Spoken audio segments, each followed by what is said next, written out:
Hey everybody, welcome to another round of Canje Plays, and today we're going to be getting back into Middara Unessential Mount Act 1. Where we left off last, the wonderful four that you see above me uh, got back into the vault, and a big, huge, long 30-minute cutscene happened. But it was an interesting cutscene because Nightingale got a new ability due to her infection from uh, they couldn't find Hographer. I forgot what it was called, but whatever the creature was called, it gave her a new ability, so she has one. We also completed chapter 1, so we're on chapter 2. And in chapter 2, we did lore until we got to a city. And we unlocked a new set of shop stuff, so all the common items are now available. So there's a lot of upgrades, and I had a decent amount of money to be able to do a little bit of something with my group. So we're going to talk about what I bought, how I used it, and then get into the next story to play through. All right, let's get some information for hitting the table. Okay, so Middara 8.9 on Board Game Geek. See that lovely overall score climbing, getting lower and lower, which means it's getting closer and closer to more people are being exposed to the game. The Kickstarter is being delivered on the reprint. People are enjoying it, and um, some really well known content creators are covering them. Not well known. I'm talking about other other content creators like Rob's Gaming Table, who has thousands of viewers, and therefore when it's covered, it gets that exposure. People enjoy it, they buy it, it goes great. Um, so it's thematic 75. So the numbers keep climbing as more popular content creators are creating creating this stuff and letting you all see how great this game is and how versatile this game is, and it is a lot of fun. So it's best played 4-player. That is, if you play how it's how it was designed, you play with all 4 characters. But there's a 2-player variant so that you don't have to control all 4, and that's perfectly fine too. It is legal. It's what's been created.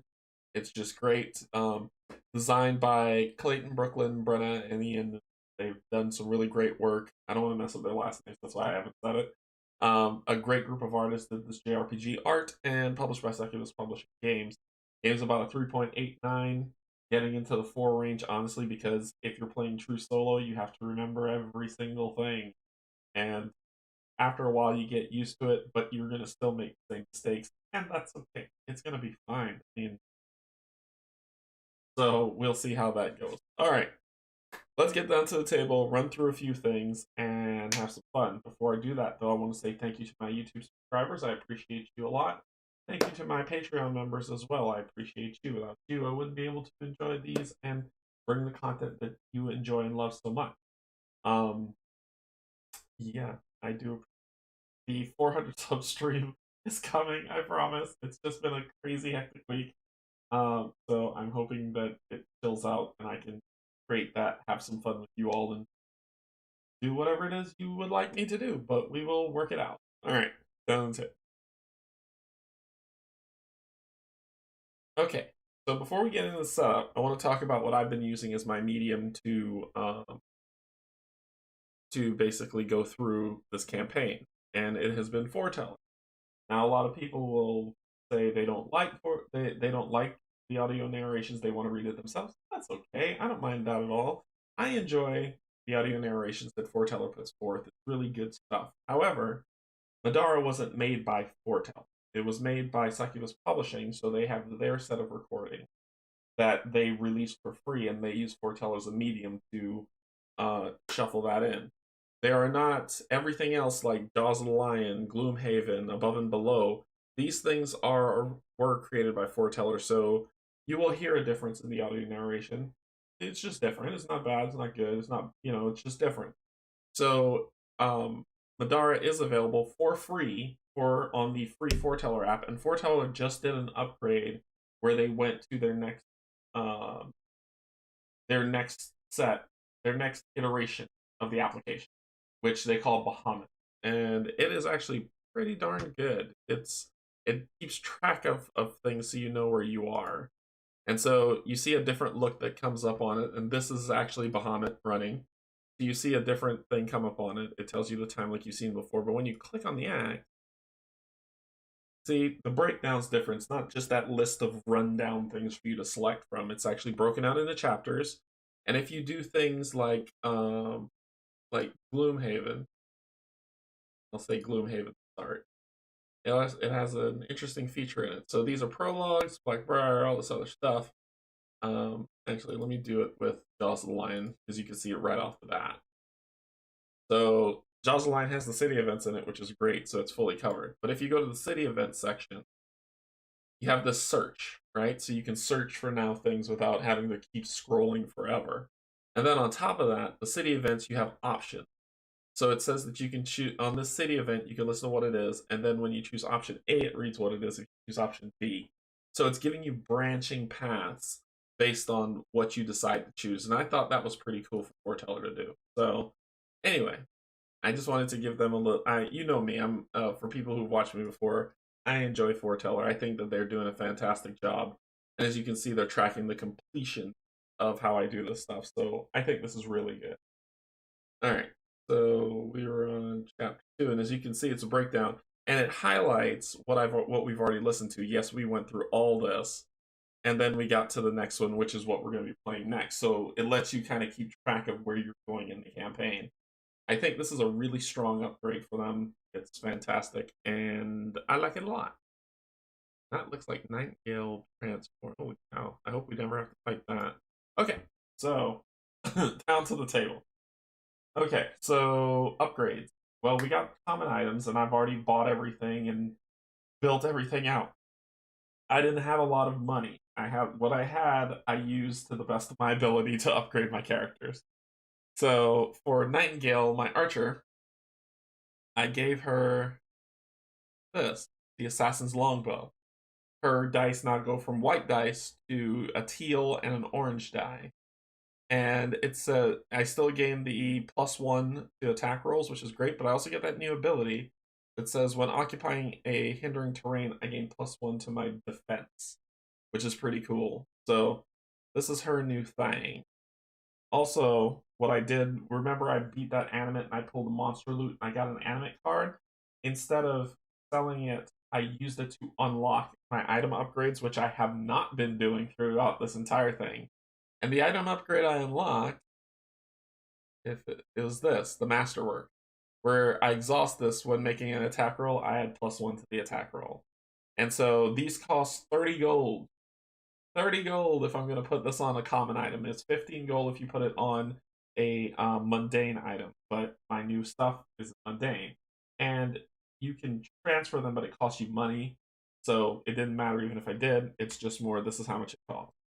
So that goes on her bow. That's the only thing that she got. The ability that she got from Malum or whatever it's called, the Malum, I think, is this, the infection, and it's a story item that she got. It says, deal yourself 1 irreducible damage to reduce the SP cost of an action or ability you are making by 1. So basically, if I want to make 3 attacks with her, she has full ability. I can do that on the first attack to just pay 1 to attack. Then I do another attack, then I do another attack. So it gives her more attack ability, which is really great at the cost of some damage to her. But I think that's still pretty cool that she can kind of push herself to do as much damage as possible, especially with a teal and an orange, which you've seen other creatures like the Warden and stuff make use of with lethal ferocity. So that is her upgrade that I got for her. For my stabby Zeke, I sold both of his weapons to upgrade both of them, and I upgraded them to the Ocean Cleaver, which is a short sword light, and it's just like his short sword, but it gives it when it's finessed with a light, it turns that orange into a teal die. And for each adjacent opponent, your attacks gain +1 damage. So he jumps into the fray with a lot of people and just starts racking up the damage, which goes to the more stabby where I want him to be. I also upgraded his Qatar to the Assassin's Punch Dagger. It's still a Qatar and it's still light, so it combos with this to make this teal. So it's 2 teals he's rolling, +2 armor piercing, because that's important to me. And he still has backstab, which gives him the +3, exhaust when doing this when making an empowered attack. While flanking, you may reroll the back die if you roll bad, so that's pretty good. So that's his upgrade. That's all I could afford for him. So that's all he got from me. But I'm gonna be getting him weapon upgrades to get +1/+1 to his attacks to make sure that he can get through what he needs to get through. In terms of Rook, kind of going along with the same thing. I was thinking of switching his attack to more of a shield and um, shield and hammer deal because it would pair really well. But I'm going for the Gigas Grip or Gigas Grip, whatever it's called, ability for him, so that he can hold a two-handed weapon and a shield and gain all that beautiful, beautiful dice pool to build my Crusader. But I got to get there first. So first, I upgraded his weapon, so he has. So now he's going to roll 2 teal and a black, instead of two white and a black to do a little bit more damage. And this thing comes with lovely follow-up, which is spend 1 SP to push because I want to shove people in the terrible places. And inflict paralyze, which is force 8 plus a difference hit.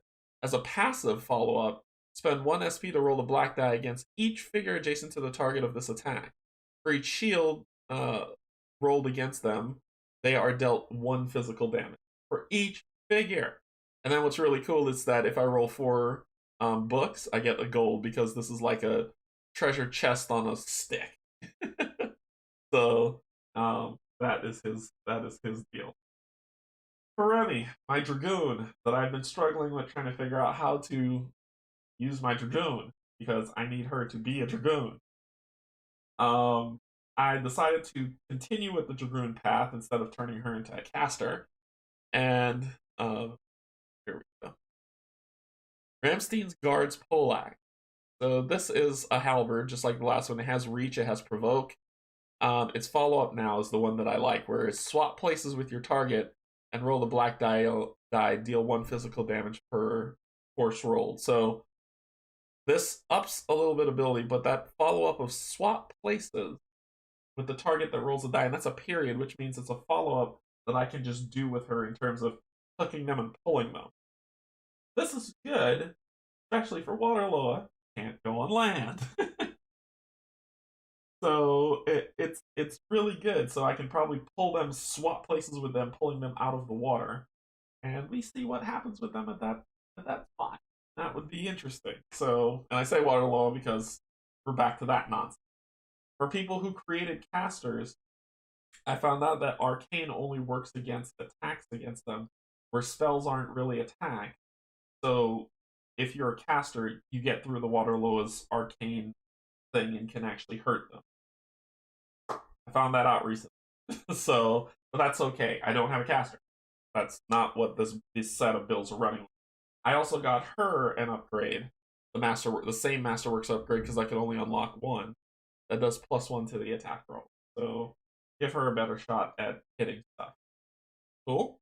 Cool. So that was my shop. And I bought some, with them getting the items back, so they got some items. Zeke finding a ton of stuff, I was able to just need to buy a couple things. And the couple things was the magic bomb and the vitality juice box, I believe, to get where I needed. So all in all, because I had 277-ish gold, all in all, selling stuff back and upgrading took me down to 4 gold. So, ugh. So that's where I landed. All right. So in Brownstead's exploration path, we're gonna do this. We're gonna do the side mission called Malek's Mission, and that's what we're gonna be getting into today before we head back onto the main story. So Malek's Mission is a side quest. It has some lore that we're gonna go through in Foreteller. It's okay. It's not a lot. Probably should take about 2 minutes maybe, and then we'll get into the story, have some fun, and watch me struggle with rolling dice. Let's get Foreteller out. Okay, so Foreteller's up, and we're going Malek's Mission. So, yeah, 3 minutes. 3 minutes to go through it, so it shouldn't be too bad. All right, here we go.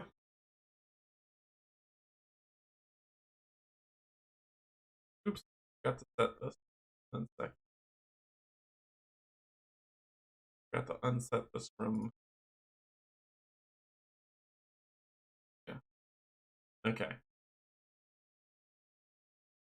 Start over. And here we go.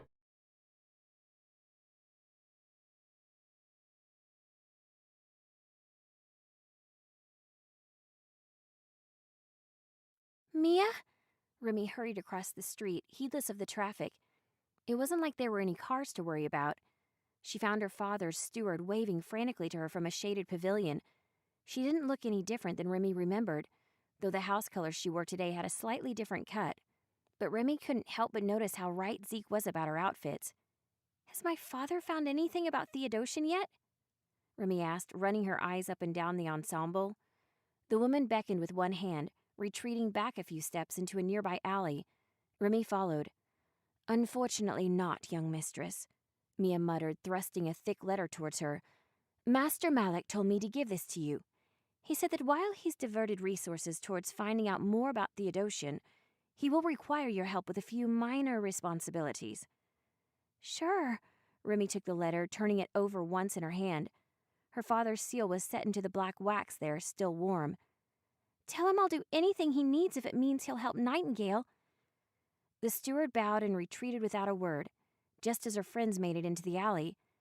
What was that about? Nightingale asked, looking between Remy and the letter. Is that about Theodosian? I wish. Remy slipped her finger under the seal, snapping it and flicking the letter open. She skimmed quickly over the brief note inside, then glanced back at all the successive sheets. They were shipping manifests. What is it? Rook sounded almost as though he were forcing himself to sound casual. Something more important than Nightingale's infection? Not even close. She folded the letter up again. My dad says he needs my help so he can get that information for us. He wants us to check on a caravan that never arrived. The letter mentions getting the town guard to go look for it. Remy kept scanning the shipping manifests. It's supposed to be right outside of town, though. I think we'd be better off just going to take a look for the caravan ourselves. Who knows? It could be exciting. Her feigned excitement never reached her eyes. Is that really why you want to do it? Nightingale asked. No, Remy admitted, but I'd rather not let my dad down. You guys don't have to help if you don't want to. I didn't say that, Nightingale hugged her, albeit briefly. If it's important to the Rimster, it's important to us, right, guys? Remy cocked an eye at yet another strange moniker, but didn't say anything. Sure, Zeke said. So long as it's legal, Rook agreed. It is legal, right? Probably. Remy shrugged one shoulder. I mean, it's a letter about a missing caravan. Nightingale bounced back towards the exit of the alley. Legal enough for me. Let's go. As the group neared the site of the missing caravan, it became more and more apparent that something awful must have happened recently. Maybe we should have got the guards, Rook said, surveying the chaos of the scene before them. It looked as if an explosion had destroyed the caravan. Guards? Are you kidding me? We don't need a goddamn guard. We have the Rook factor. Nightingale looked towards Rook with a bright smile. He only sighed. Monsters! Nightingale yelled, her tail twitching in excitement as she pulled her weapon to the ready and prepared herself to fight. Okay. It was quick. Wasn't too bad. Alright, so we are at Bungalow Caper. And Bungalow Caper says the scene of the attack is complete chaos. A once extravagant caravan is scattered before you. It looks as if the wagon was torn to shreds, destroyed by a blast of some sort. There are a fair amount of monsters among the wreckage, but it's obvious that it wasn't just monsters that did this. It looks as if the caravan was blown to pieces. Chests and goods were thrown in all directions. The ones that landed in water look intact, but the current threatens to pull them over the edge of a cliff. Far to the north, perched upon a perilous ledge, a bladed weapon sticks out of the dirt. The ground it is driven into looks like it may give way, but even from here you can see the blade's fine craft. And this is where we're starting. That's north. Okay? This is the blade here that we're seeing. So our loot level has bumped up. It's no longer mundane. Our loot level is now common. So I've upgraded the loot deck, and I'll shuffle that as we have to draw from. We've got, so what we've got is we've set up a board. We've got our obstructing terrain that we have here. We've got some totems. We've got a blue one, and we've got a red one. What else?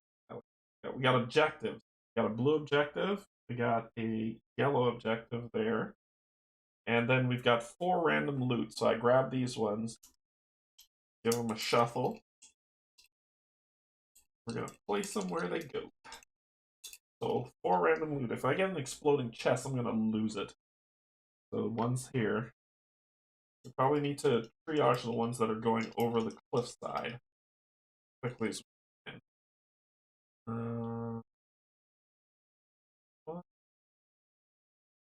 Here, so they're moving.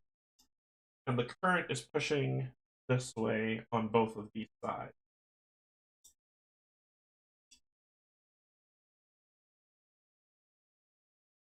Here. Finally. So that's the 4 random loots. There are 2 Waterloa, 2 Gavadons, and a new creature called a Fragor. They look happy. They look really happy. So the Fragors, which is a swarm, they have these bulbs on their back, and they do everything like the Warden. They have an anti-magic hum, so when a Fragor is alive, any opponent within SOI of a bulb may not cast spells, so they shut down spellcasters. And they do not provoke break attacks from the bulb. So here we go. So they do if an opponent's adjacent, attack and inflict disease, bad. They then attack and throw a bulb. Bulbs, I'll show you what the bulbs are in a second. Can it move adjacent to an opponent? And otherwise move to the nearest opponent. And they roll teal dice, so they're still tough. Their movement's slow. They got some pretty darn decent health and they roll teal dice. And their shielding is an 11. Kind of crazy for a bug to have a shield of 11. But whatever. So that's them over here. That's who they are. I haven't painted them yet. I told you that I'd be painting, and look, I started. This is Nightingale. I've started painting her, so she's not done yet. But I've begun the process of painting her thanks to Brian Walbridge, who has been awesome to help me teach me how to paint. So I'm working on it. I'm getting there. But as I said, as you watch this playthrough, you'll see more and more paint added to these miniatures as we go.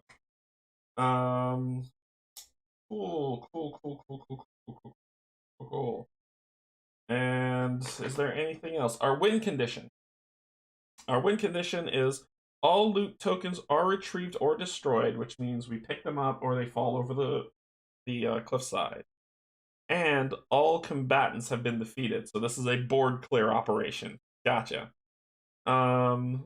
If we're defeated, we lose. Special encounter rules. The blue objective token represents a weapon stuck in a cliff.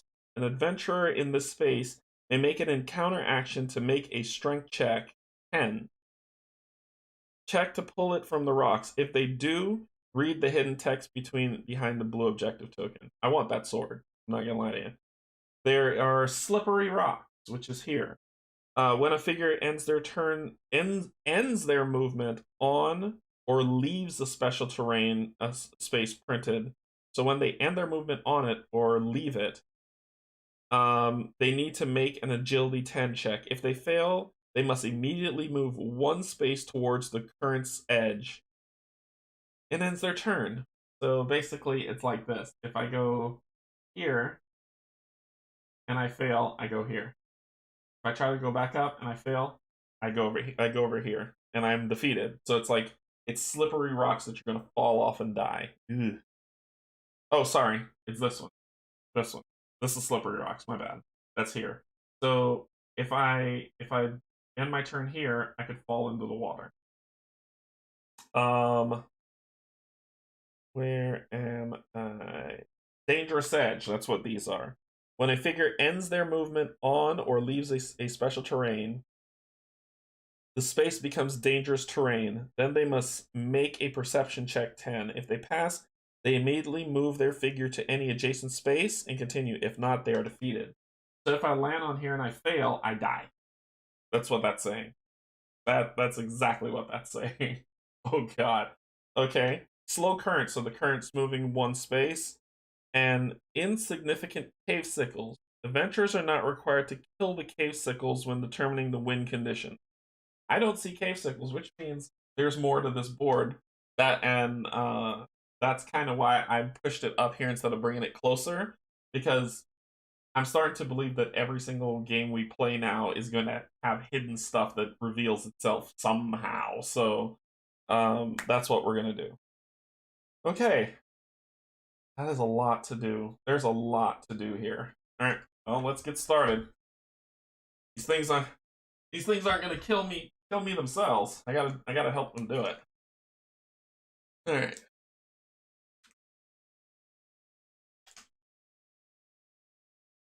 Hey. Ooh, goodness.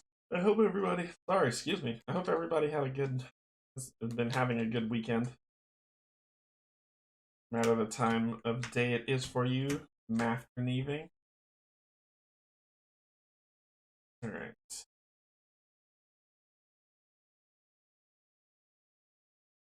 Okay. Waterloo go first. Then the Gavadons. Good gravy. Then Remy. Then Zeke. Then Nightingale. Then Rook. Then the Fragor. Fragor. Okay. All right. So the Waterloo go first, and it says Waterloo have Arcane and Elusive. Waterloo is not affected by water terrain and may never choose to leave it. When the Waterloo affects an opponent with a spell. Excuse me. I don't know what's happening. I'm tired. When the Waterloo affects an opponent with a spell or hits an opponent with an attack, place a water token on the plate on the space the target occupies. Okay. Is there a figure within SOI? Or nope. Is there more than one opponent adjacent? Nope. Is there an opponent within SOI?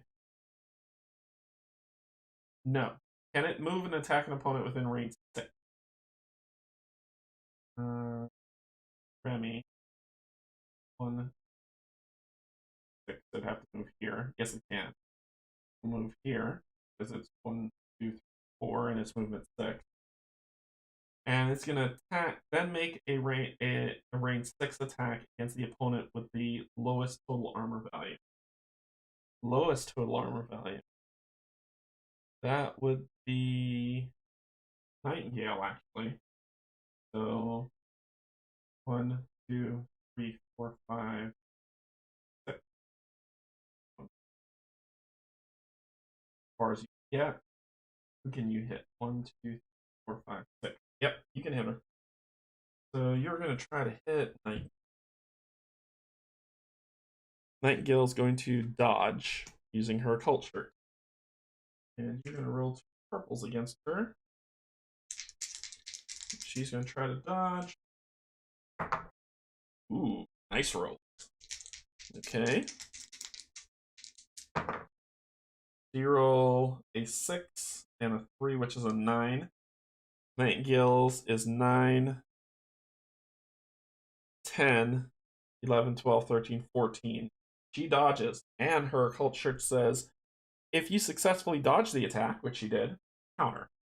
So she's going to counter with her lovely new bow.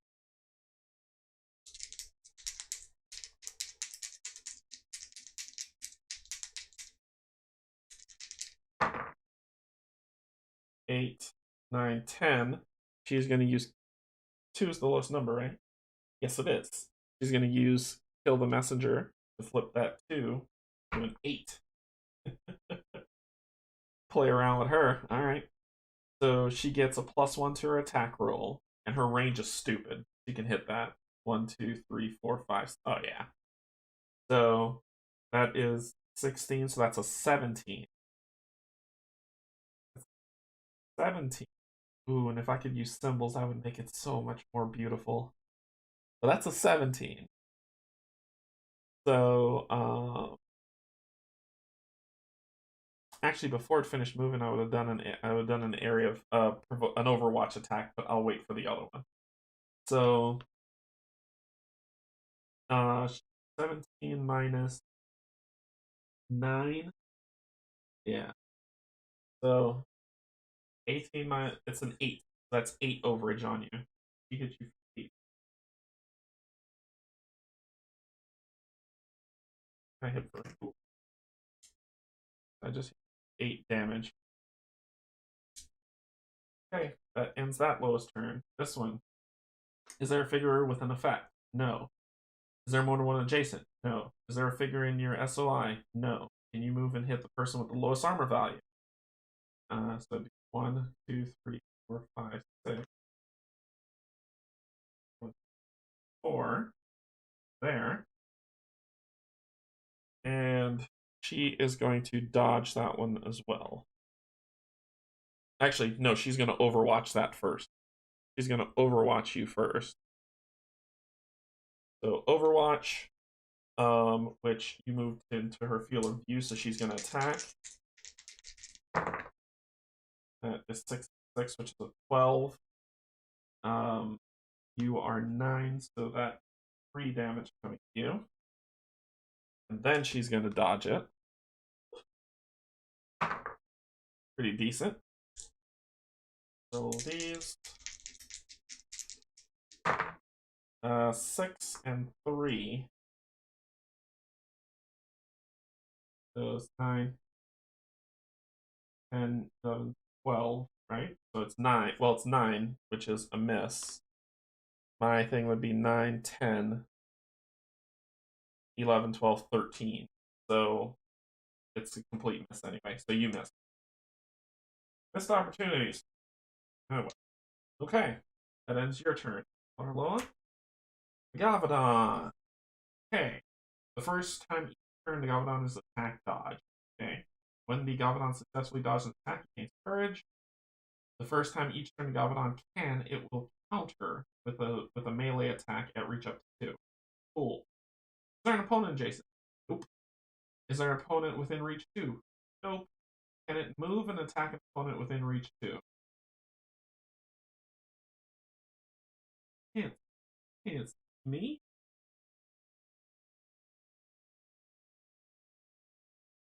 Read this, because I want to know if they're gonna line of sight for monsters. 45. I want to make sure I get this right, because I'm finding more and more as I play this game. There's rules that are eluding me. Line of sight is determined by drawing an imaginary line from the center of the space an acting figure occupies to the center of the space the target figure occupies. If the line moves through anything that blocks line of sight, then the action or ability cannot be performed. Obstructing terrain, edges of a tile where the tile doesn't connect to another tile, elevation differences in spaces occupied by block line of sight. Allies do not block line of sight, but give a -1 to the attack roll. 2, if you make an attack through an ally and hinder terrain. That means I'll have to count 1 down. What about enemy movement? I'm assuming enemy movement that's going to move towards me. It'd be silly for it not to. So it's going to move to be at reach 2. It moves 6. 1, 4, 5, 6. Which you at reach 2. You first.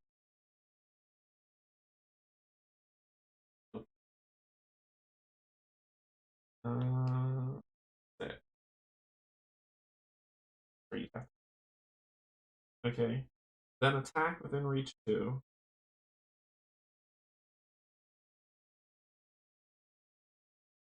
So you are going to attack. Well, before you do, I'm going to provoke, because it says if. Oh no, that's if I miss. That's if you miss with an attack using this ability, exhaust the card. You may not use the ability if the card's. Oh, if I provoke and I miss. Ooh. You may not use this ability until this card is on.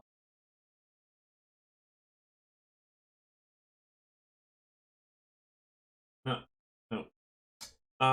In terms of the first shooting, just to let you know, I didn't count this one because it was -1 for shooting through someone, and that's oh sorry, it would have been this one. So you would actually count. I'm gonna use that on my team. Okay. Gabadon. Roll.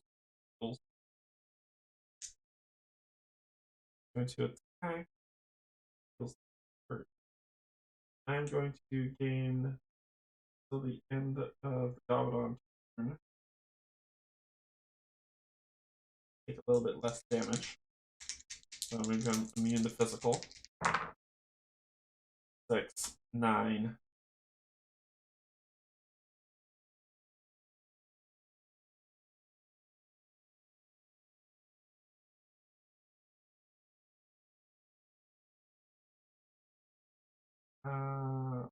That's 9 on my 9, 10. Got the book, which is armor piercing 1, and the shield, which is 9, 10, 11. The 1 armor piercing would go through, which couldn't pass, but I still get. Okay. Next one. Oh, sorry, you're not done. Then move to be at reach at up to reach 2 from the farthest opponent within movement range. That's all your movement. And make an attack again. Still halved. Ooh. Okay, so that's 13. 14, 15, 16, 17, 18. And minus 10 is 8. Half 4. 1, 2, 4. Well, to counter that, I got reach 2. So I'm going to counter that. I rolled a 7. Trash. Okay. That ends. Oh no, this Gabadon 1, 2, 6. You don't have enough space to do anything. I'm not too away because this is blocking. You can't hit me at an angle. So you can't.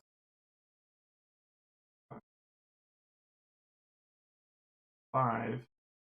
You still couldn't do it. To reach 2. So you wouldn't do anything. Remy's 10. Alright. That ticked me off. And the Gabadon's within range, so let's start beating up on that. It's going to, the first time each turn the Gabadon is attacked, it's going to maybe not with Remy. Remy actually feels slow. Huh? Let's do that. 1, 2, 3, 4. We're gonna attack slow.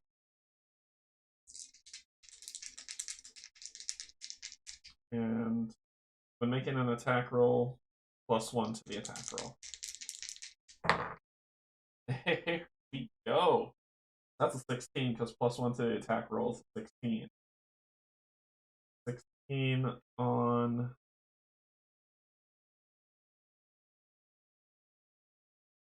16 minus 9, 7. Is 9 plus 15, 6. 6. Nope, 7. It's 7. That's 7 on this one, which would be probably more than 7. 2. Yeah, way more than enough to tell you you're dead.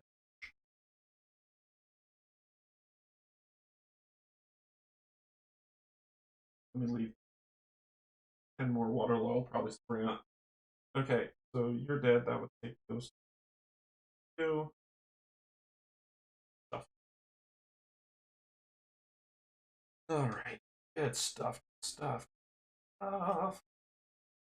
You get 5 gold. Okay. And you are actually going to reroll, make a separate. Oh, that's all I can do. Good job.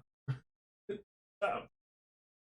I was gonna swap places with you if it didn't work. I was gonna exhaust this card to fuck you around. All right. That's gonna end Remy's turn. Zeke's turn. So it says it's gonna try to dodge. When the Galvadon successfully dodges the attack, courage. And it's going to try to counter.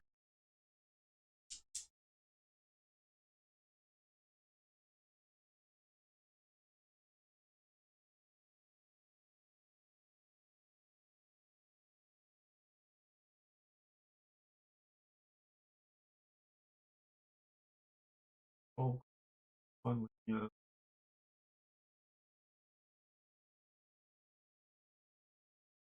Do what we do. Waterlord done. Galvadons are done. Bugs haven't popped out. So let's not give them a chance to do something. All right, so I will move.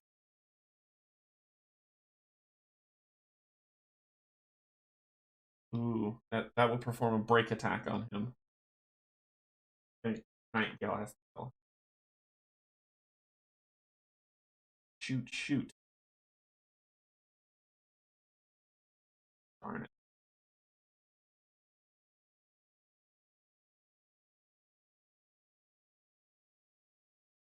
Break attack. I got a break attack on me if I move, get in melee range.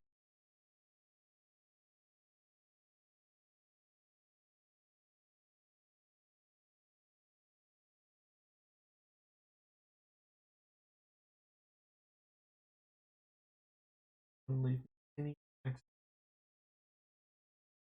Do one attack to him if I try to get close. This is tough. I need Nightingale to go first. Alright, let's go after this. 1, 2, 3, 4. Even that won't get me there. Shoot.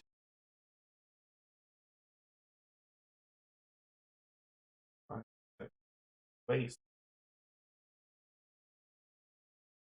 When my stabber can't stab thing, first thing he's gonna do then is he's gonna throw a knife. Oh, come on. Then says the first time it's attacked, his armor works on attacks, it works on knives, so it gets dodge. It missed, so it takes 1 damage.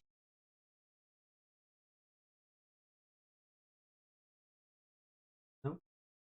That was trash. 1 damage.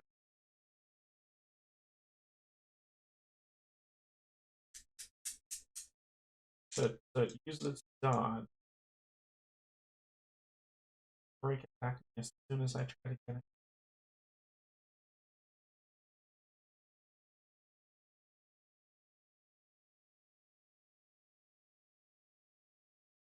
I gotta do it. Gotta do it.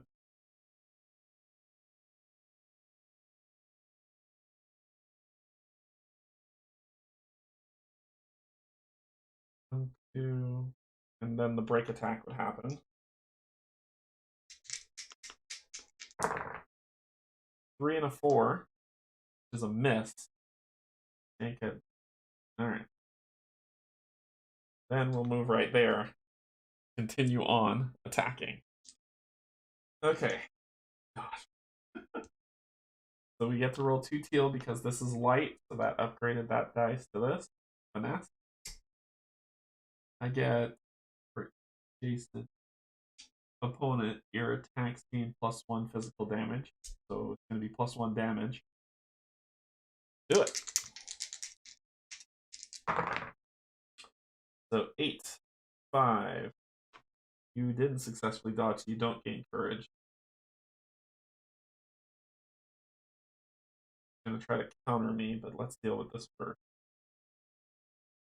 And that's probably if it dodges, it's gonna counter. So Okay, so 8, 9, 10, 11, 13. So that's 13 plus 2, 14, 15. Well, let's get the numbers right. That's 13 on 10, 3, plus 2, or 5, plus star 6, 7.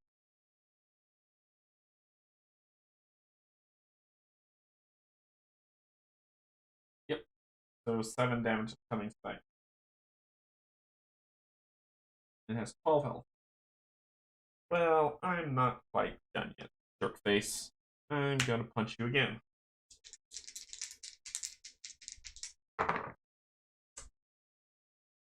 I am going to re-roll one of my combat dice. Roll is 3. The 10, which does hit, plus the 2, which is 2 more points. And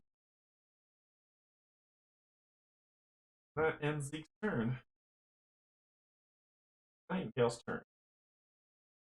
Ooh, ooh, ooh, ooh, ooh. Kill the Loa or kill the Gakuma? Then the Loa problem.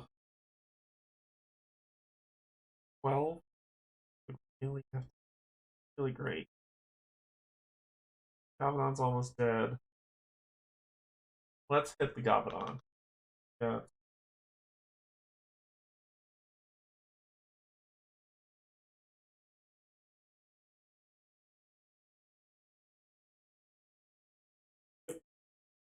Got line of sight on it.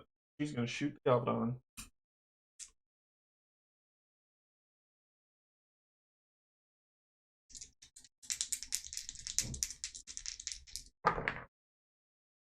Nine. She is going to re-roll. You make an attack roll, re-roll any single die.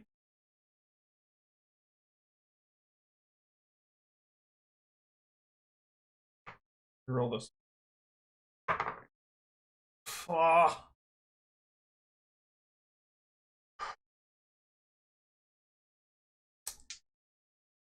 Yep, that's what happened.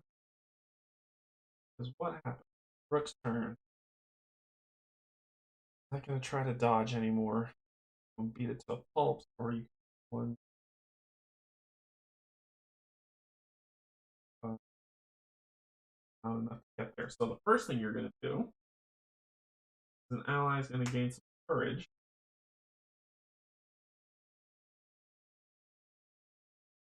Give back courage.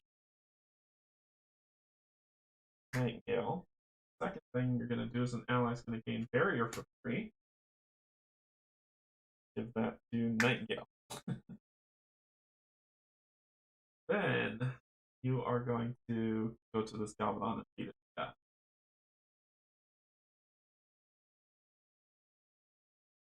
You're not gonna break attack because you've already done it. Nope, but you're just not gonna dodge. 10 on my 9, 10. Then you get 1 piercing and then the other one. Damage. That's my turn. 2.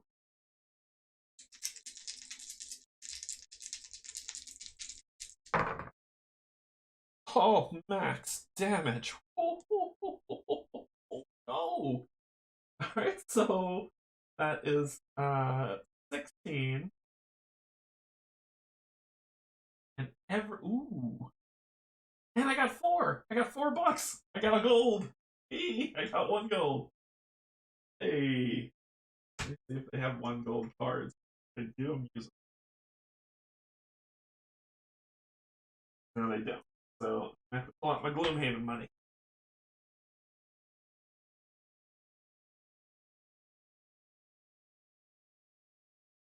So I get use.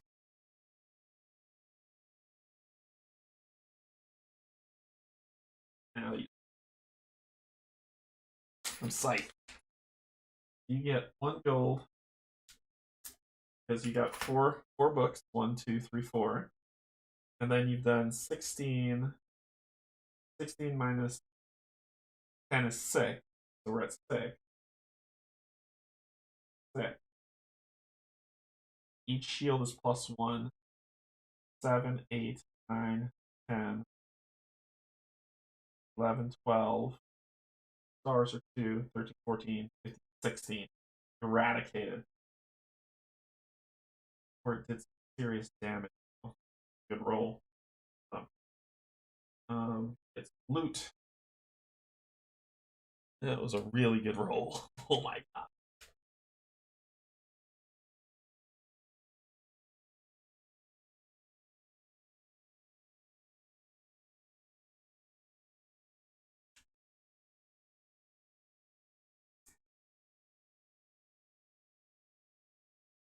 Okay. Yeah.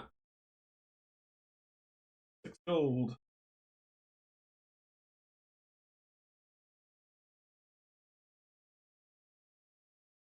First turn. Okay. Fragors. Is there an opponent adjacent? No. Is there an opponent within range 6? Uh-uh. Can it move? Can it move adjacent to an opponent? Movement's 4. No. Otherwise, move to the nearest opponent. 1, 2, 3, 4. 2, 4. 1, 2, 3. That ends its turn. Okay.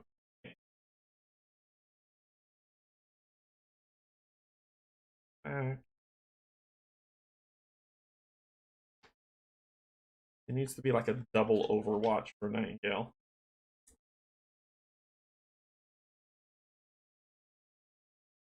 Gonna move 1, 1, 1. And no, that's behind a rock. Okay. Remy needs to go get those treasure chests. Can't get them both, so let's see what we can pick up.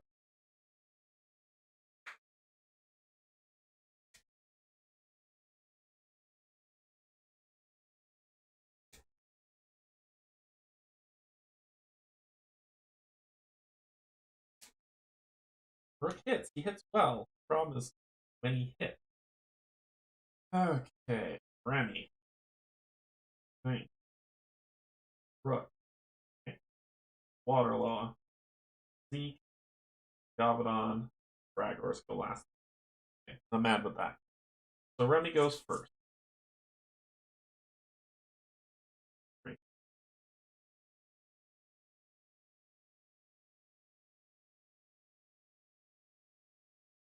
So she can 2 to fly, and you go 1, 2, 4, 5. Do this. Get here to pick up that chest.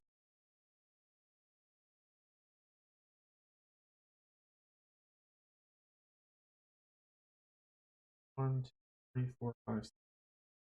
She'll do that. 1, 2, 3, 4, 5, 6. 2 to fly. Then she'll spend her last one to pick this chest up, which is the blue chest. Gotta get loot. I need money. I need lots and lots of money. So the blue chest says, inside the chest, you find a pile of treasure. The party gains 20 gold.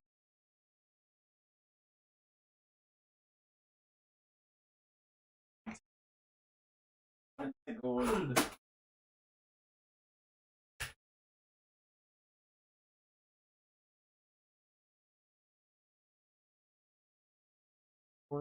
In. Yeah, 20 gold. 14 and 6. Okay. That's the end of her turn. That's all she could do. Well, that's Nightingale. Okay, so Nightingale's going to shoot the Waterlaw. She's going to take 1 damage to make it irreducible damage. it just costs 1 to shoot the water loa. He's going to exhaust to add +1 to the attack roll. Roll. It's decent. So that is 14 +1, 15. On 9, that's 6 damage.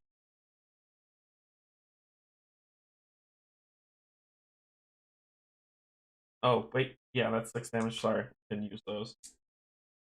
So you're at 9. That's going to move. Oh, I didn't move. I didn't move. It would have got a +1, so it's actually more than. Didn't move this round. That's why I did it. Didn't want to move. That's 10. 2 more and you're dead. Uh,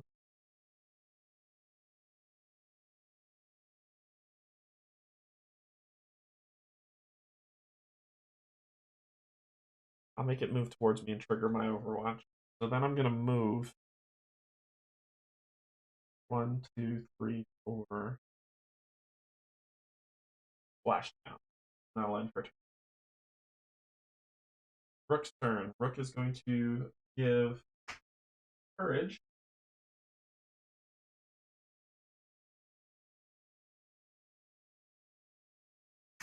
And barrier.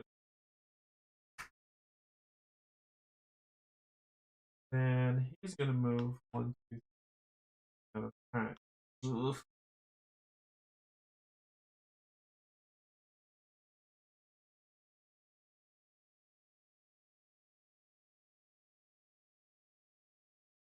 Now let's kill these Galvadons. They're annoying me. I'm gonna move to engage the Galvadon 1, 2, 3, which will trigger the break attack.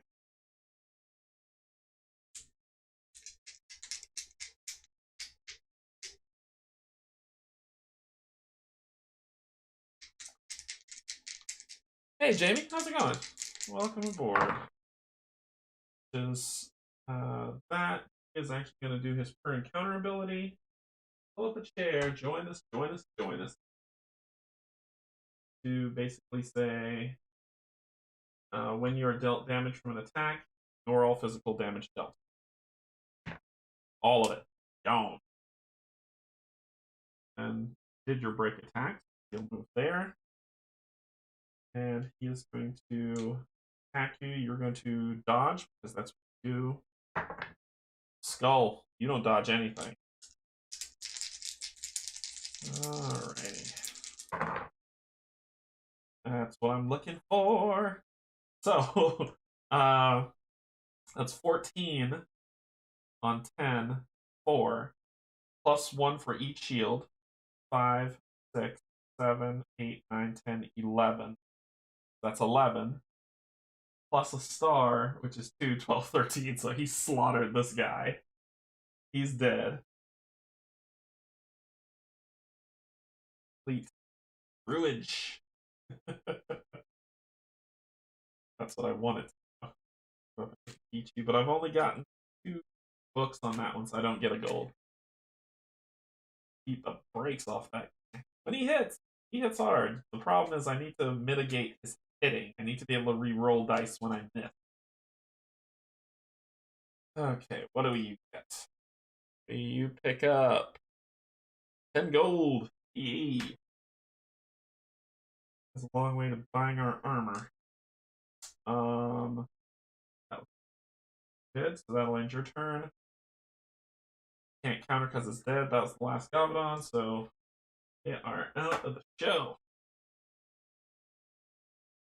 That ends Rook's turn. Waterloa. Is there a figure within SOI? Nope. Is there a figure more than one adjacent? Nope. Is there a figure in SOI? Nope. Can it move and attack within range 6? 4, 5, 6. Nope. You hang out. Do nothing. Zeke's turn.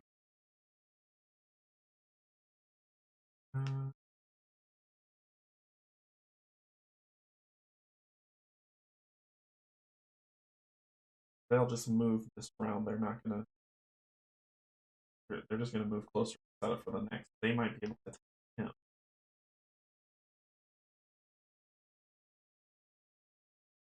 Set Zeke up for big hits next.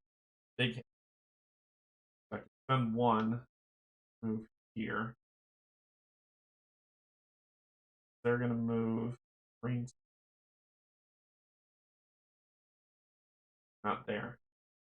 You'll have to move next time. You'll have to move 1, 2, 3, 4. Get closer. I would then get to do from here. Could be perfect. So he's going to spend one action on 1, 2. Or he's going to chill out for a second.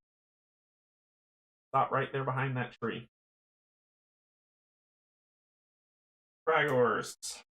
Is there an opponent adjacent? No. Is there an opponent within range 6? Nope. Can it move adjacent to an opponent? Or nope. So then it moves. Wait, 1. Yeah, it's not range. So 1, 2, 3, 4. 1, 2, 3, 4. 1, 2, 3. That's pretty bad. That ends that. Okay. Get 3. Get all yours. You get the move, move, move. That ended up in a precarious area. Oh my gosh. That ended up in a crazy spot. Okay.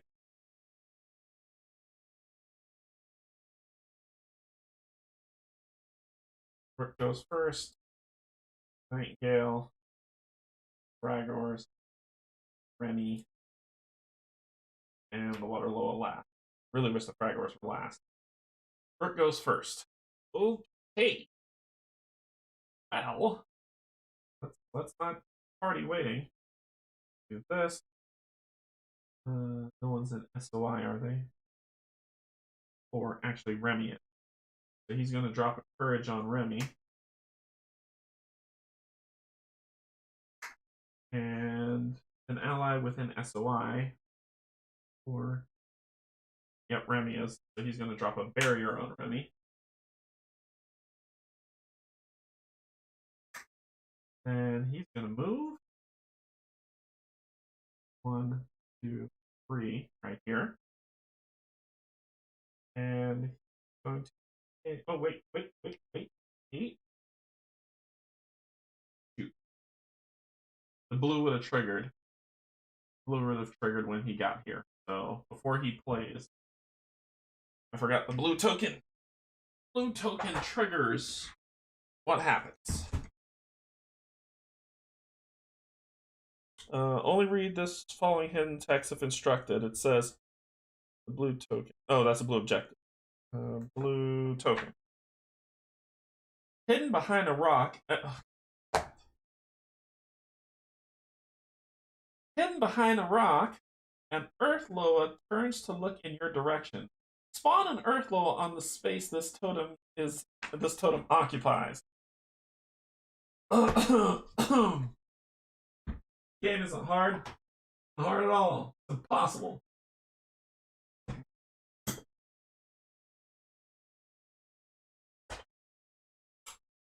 I would have preferred cave sickles over frickin' Earth Loa. Game isn't hard, it is possible. Alright.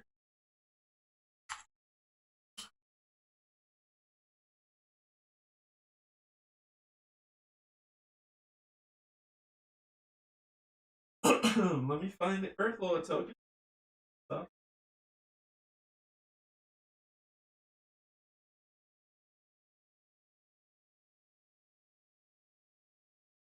Awesome.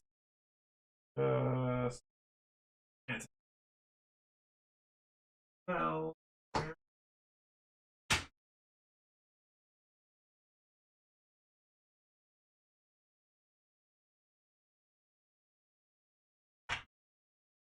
Cool.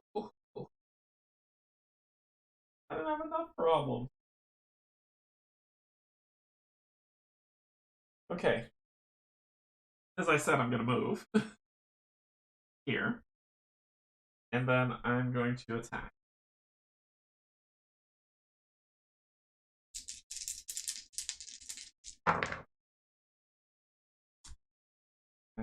Yes.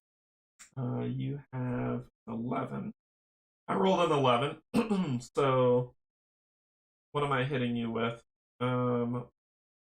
These are ones, right? So, that's an 11. I do hit. 1, 2, 3, 4. So, I hit you 4. Number 1. You're 12 health. I'm probably going to make another attack. Why the heck not? But I could regret this, but... Oh, wait. Oh, no, I don't have the SP to spend. 8, 9, 10, 11. So that's another 11 to hit. And then I do 1, 2, 3, 4, 5, 6. And then the star, 7, 8. That's 8 damage. That's 8 plus 4, 12. I kill you. Well worth it. Okay. Oh, God. Why did I do that? Why did I do that? He had 12, 13, 14 health. He got hit 12, 14. He got hit by the goblin. Got hit by the earth boa, losing this. This going 5. There we are. Oh, that's scary. All right. So that ends Rook's turn. It is the Earthblow's turn. Is there an ally within SOI? No. Is there more than one opponent adjacent? Nope. Can it move and attack an opponent within reach 2? Movement's 4. It is hulking. You want hulking? Oh. Don't panic. Don't panic. Figures with attack cannot be moved by opposing abilities or currents for any reason. But it still costs you to move. So it would be 1, 2, 3, 4. Nope. 1, 2, 4. Range. Reach 2. Yep. Sure shooting can. 1, 2, 3, 4. Can it move and attack an opponent within reach 2? Yes. Move to be within reach 2. Then make an attack within reach 2. Follow up push 2 and paralyze. Rook already went, but sure. You cannot dodge this.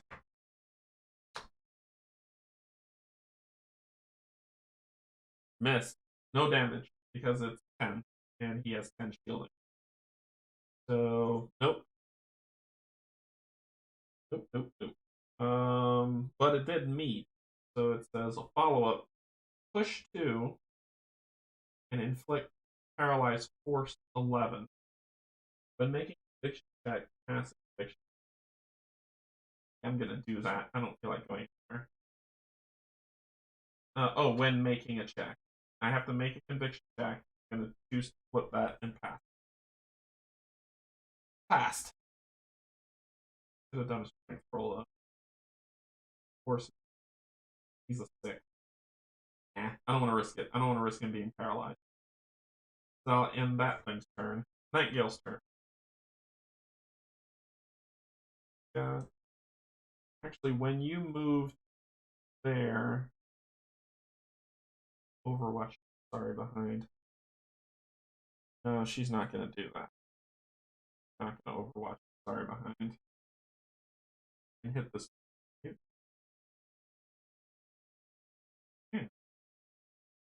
She's going to Overwatch your sorry behind because you moved in the range. So she would do Overwatch.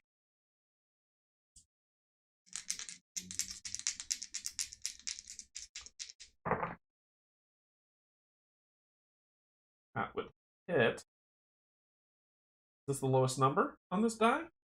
It is. Ooh. So she's going to kill a messenger. So flip this to an 8. That is the lowest on there. Okay. So it has 8 defense. So if we do math, 6 is left. That's 6 so far. Okay. That's 6.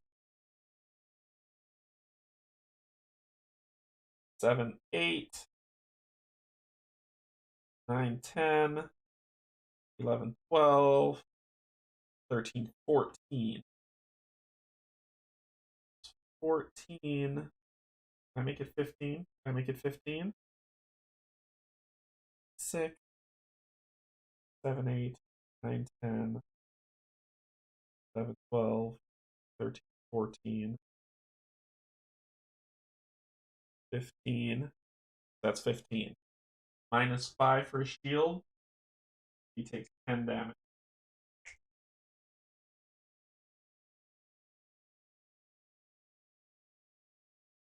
That was the Overwatch ability. Then he is going to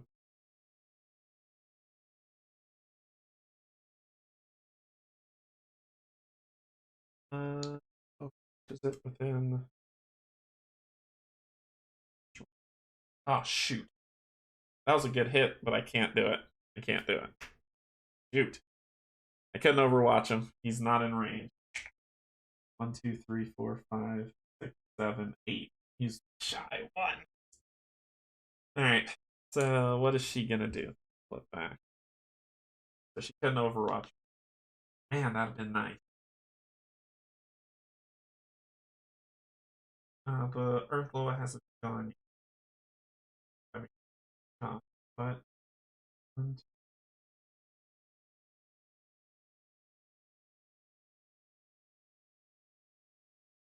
I put her here. I could hit this.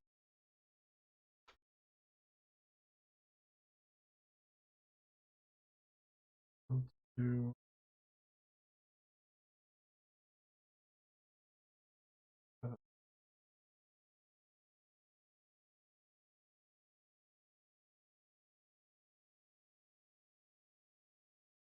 Where she'll go. And then she's gonna. That would be 1 to move. She's then gonna do this to take 1 damage. Do 1 to do an attack. She's gonna shoot this. Going to make it +1. That was a 3. That would have been beautiful. I could re-roll a die. I get to attack again, so let's save that for when I attack. So this is 11 on your 11, so that hits. I get a star, which is 2, and I get a shield and a shield, which is 2 more, so that's 4. And then 2 books allow me to move 1 space back into foliage, which is where I want to, because that gives me an extra ability there.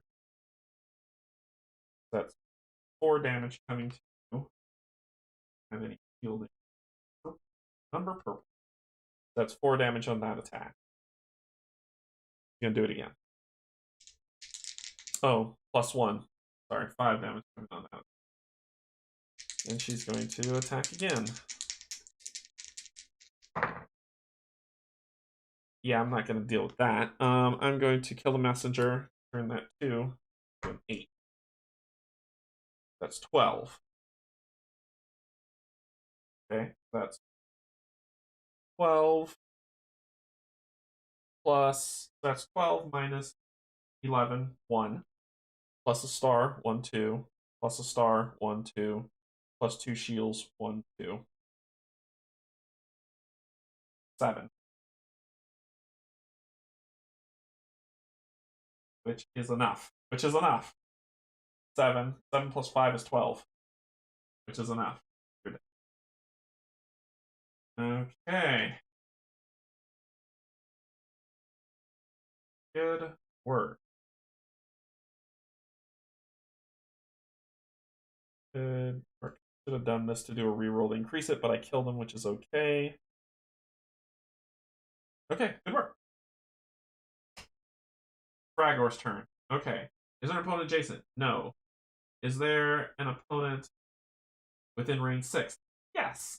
Rook. Rook is within range 6. Make a ranged attack 6 against the farthest opponent within range. Rook. Because you can't see around corners. Okay. Make ranged attack of steel. 13. Oof. 14, 15, 16. Oof. 10. 10. 16 on 10 is 6. Minus 2, 4.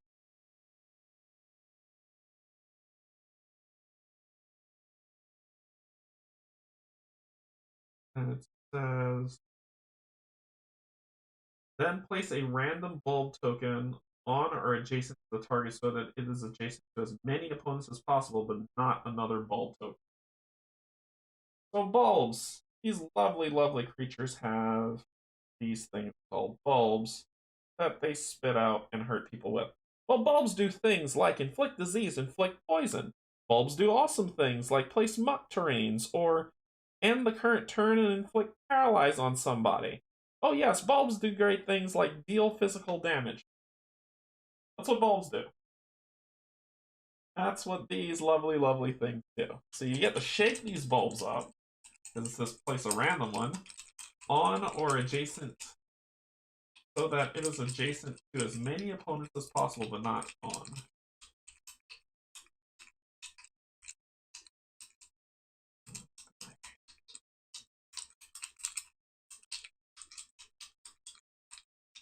What's interesting is it doesn't tell how it triggers. Black bulb. Place muck terrain on all adjacent spaces. So black bulb lands muck terrain. Muck terrain is one. Muck terrain, muck terrain.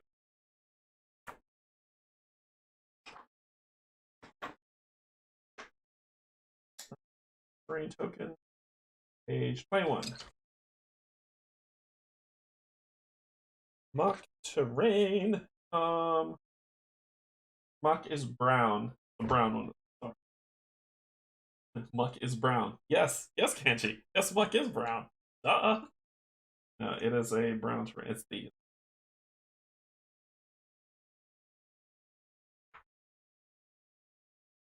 It's just difficult terrain.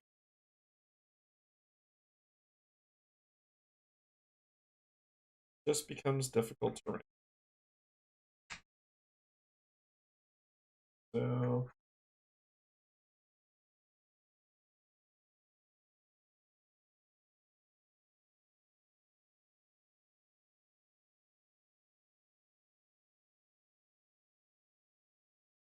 says place muck terrain on all adjacent spaces.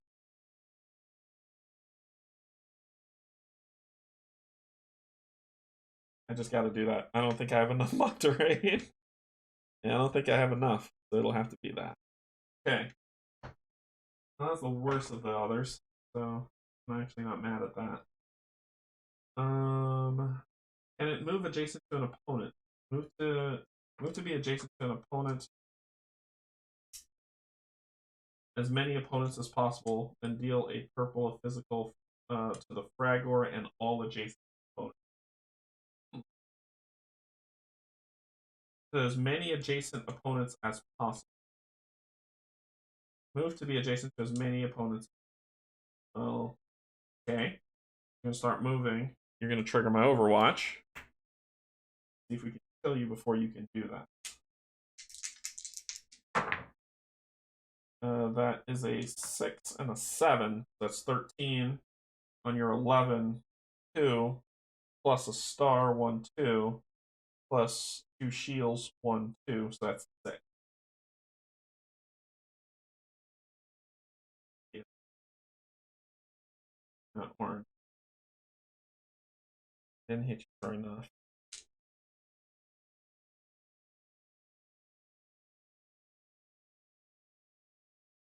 adjacent, so you get here.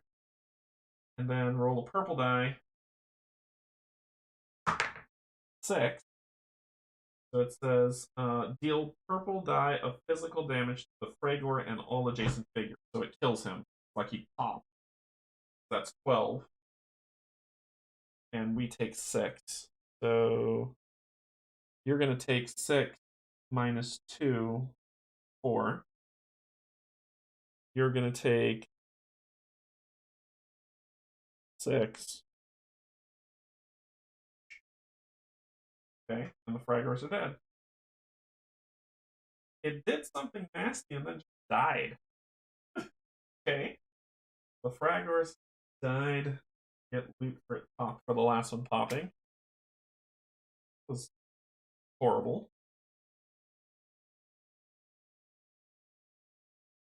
Remy's gonna have to get that sword. Strength is not great. She's the only one who can. Monster loot. Old monster loot card. So we're going to get the Fragor loot. Whatever that is. No.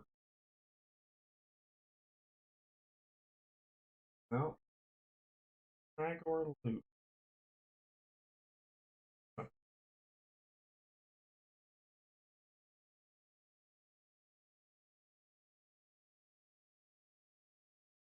Relic.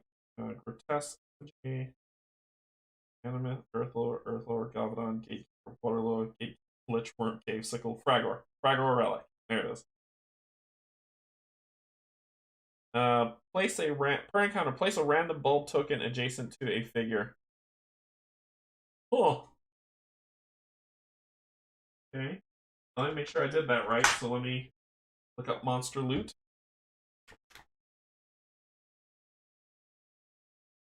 Monster loot. Monster loot 55.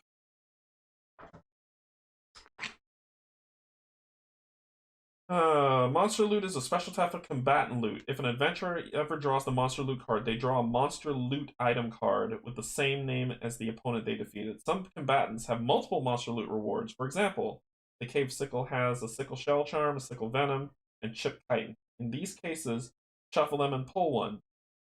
Monster loot items are not only useful, so how do we know how many they have? I have to look through and see? Okay. There's a plasma bulb. Let's see if there's any armor that they drop.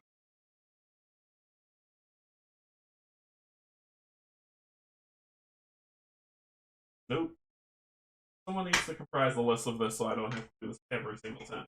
And that someone might be. That someone might have to be me. Okay, so what about you?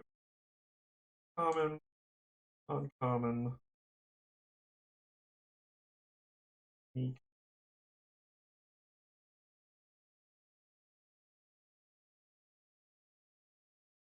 Calvadon has stuff here. Nope.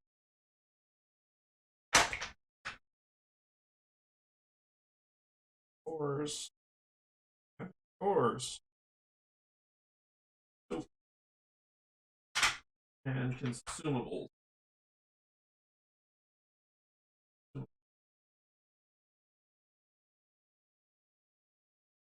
Let's see if there's any accessories. Portrait Immortal accessory. Nope.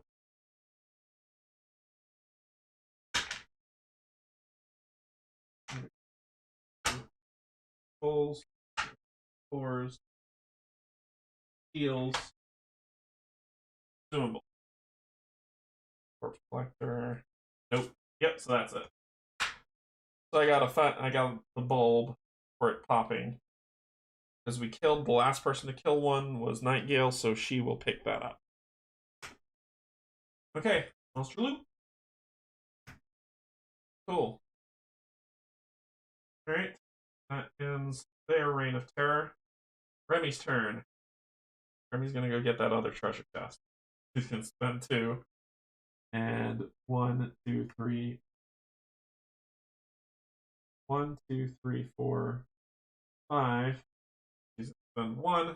Pick this one up, which is a red. Red loot. Probably dash over and pull that sword next. Red loot is glass. Oh my gosh. Read the hidden text for the red objective. What? Read the hidden text for the red objective. You pull the wooden log chest from the river and begin to open it. You and all adjacent must make a lore 10 check.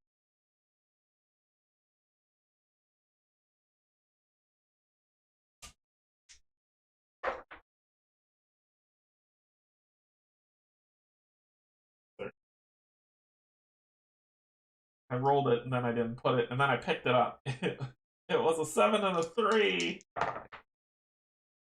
6, 7, 8. 6, 7, 8, plus 2, 9, 10.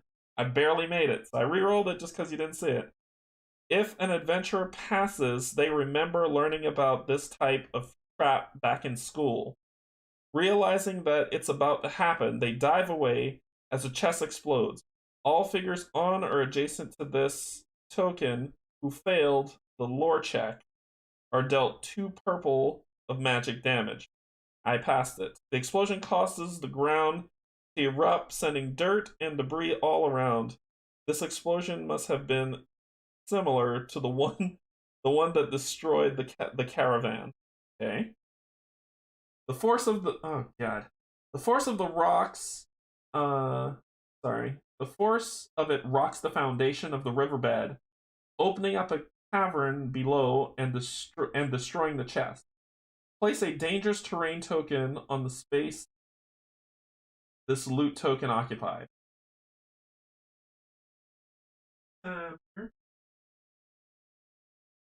Here.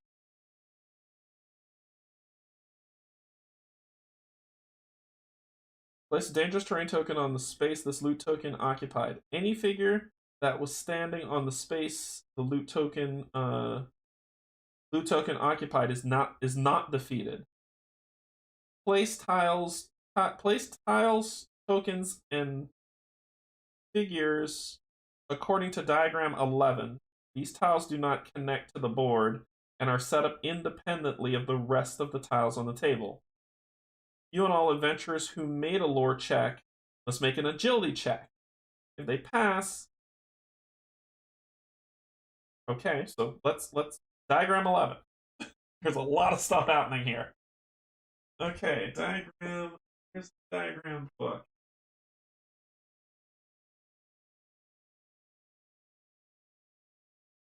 Diagram 11. There's a lot of stuff happening right now. These are not connected to the board. They are separate. They are tiles 9, 15, and 21.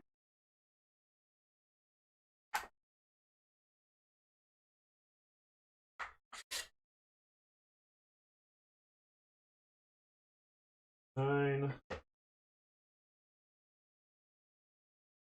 15, 21.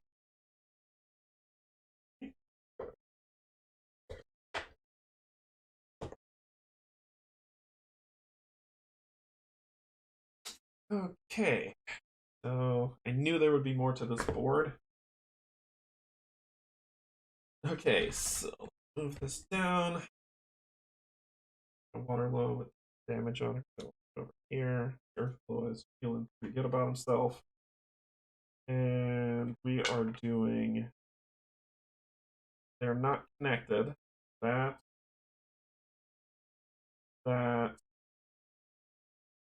And that. And 1 second, I'll be right back.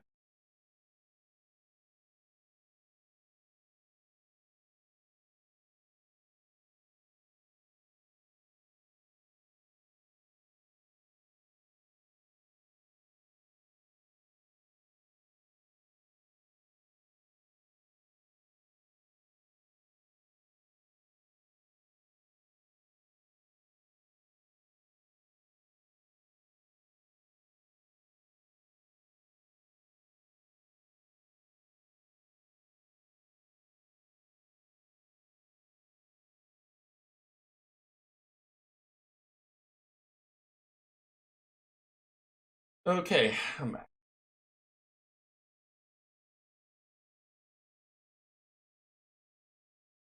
Set those up. Long water.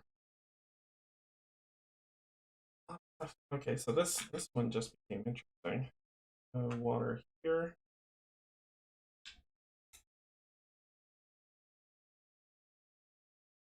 Oh, long water. So it's not the blue, it's the murky. Here, or here, here, and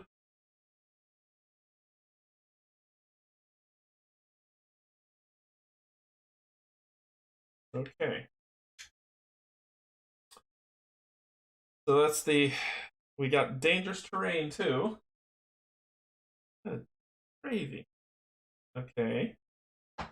Then we've got every cave sickle known to man. But before we place the cave sickles, let's do the green and purple objective token. Green objective token.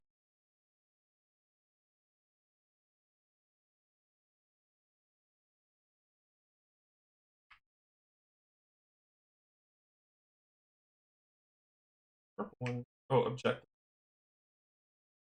Here, green and purple.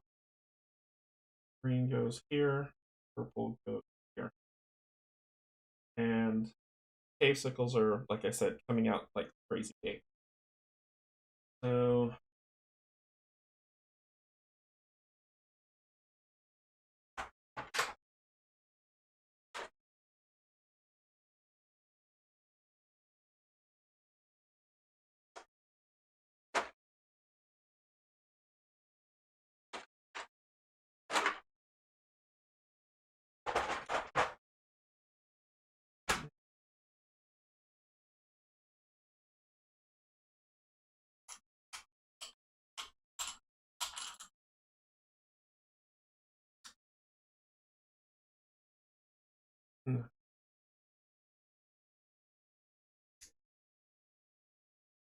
insane.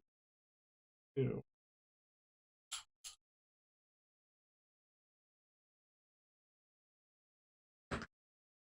3.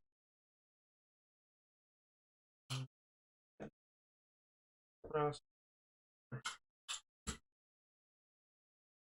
Cave. 4.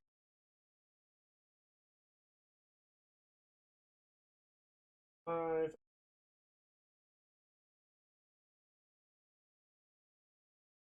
6. Shallow water. Figures, and all the water is moving this way. So it's the shallow water, which is what this is. Figures may jump from water terrain spaces on tile U9.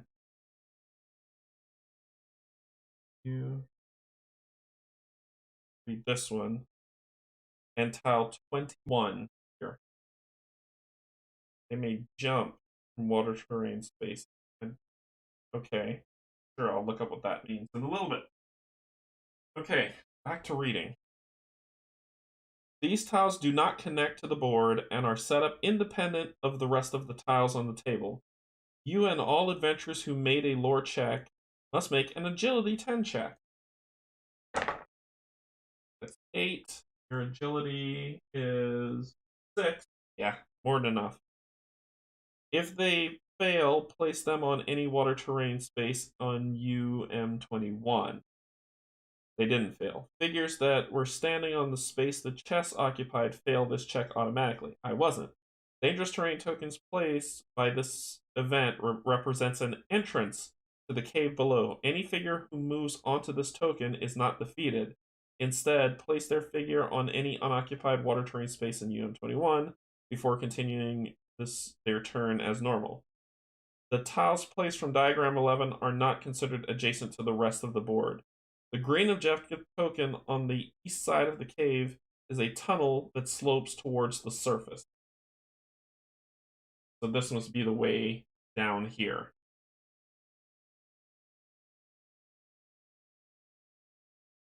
Okay, so this is how we get down.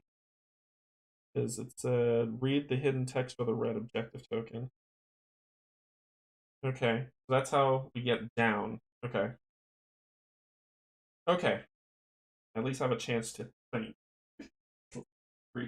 I wasn't on the space, I was adjacent. I made both because stupid explosions that killed Remy last time. So we can try to defeat this Earth Loa, and then from there we can try to move forward. Okay. Alright. Okay. Oh, and the Earth Loa is still alive. The Water Loa is still alive. No? Water Loa is still alive with 10 hits on it. Cave sickles are in the cave. We haven't. Nobody fell down in there. And the Earth Loa is still up. Okay. So that was end of Remy's turn. When that crazy happened. Cave sickles aren't out yet because this slopes up. Nobody fell in. So we can actually dive in if we want. They can't crawl out, so they're just there. But I will deal with them in turn. Zeke's turn. Zeke is going to move 1, 2, 3, 4. And then Zeke is going to Blade Works. He's going for the gusto on this. Alright. So roll dice. An 8 on a 8. I don't want to settle for that. I'm going to re-roll one of those dice. It does hit, which means the fall is going to happen anyway. There we go. That's proper. Alright, so we've got 5 going through. Plus 2, 6, 7, plus 2, 8, 9, plus 1, 10, 11, plus 1, 12, 13. That's 13 damage going through on this thing. On the first attack. 13 damage. Minus 5, so 13, 12, 11, 10, 9, 8. That's 8 damage going through. 8 on you. You have 20 health. But I get to attack you. Follow up. Make an attack. That's 7 and 5. That is 12. 7, 3, 10, 12. So that's 12. On 8, that gets. So 12, 4 gets through. Plus 2, 5, 6. Plus a star. Plus shield. That's 10 getting through. Block 5. Take 5 damage. 5. That's. Follow up. I make another attack against you. Oh, beauty. Oh! 15. 15 on 8. 7. So 8 comes off, so 7's going through. We're at 7. Let's take off the armor so I can count properly. So that's 7 coming through already. You block 5 of it, so that's 2. Plus 2, 1, 2. Plus 2, 1, 2. Plus star, 1, 2. Plus another star, 1, 2. You're dead. Blade works. I love it. I love it so much. I love it so much. So we kill the Earth Loa. Woohoo! No, why do I keep talking out of space? Probably gonna come back. So the Earth Loa dies. That was scary to have him there, and I get to draw some loot. Alrighty. Killing everybody. And Zeke worked. Zeke worked. Okay, what do we got? We've got 10 gold. You get 10 gold. Okay.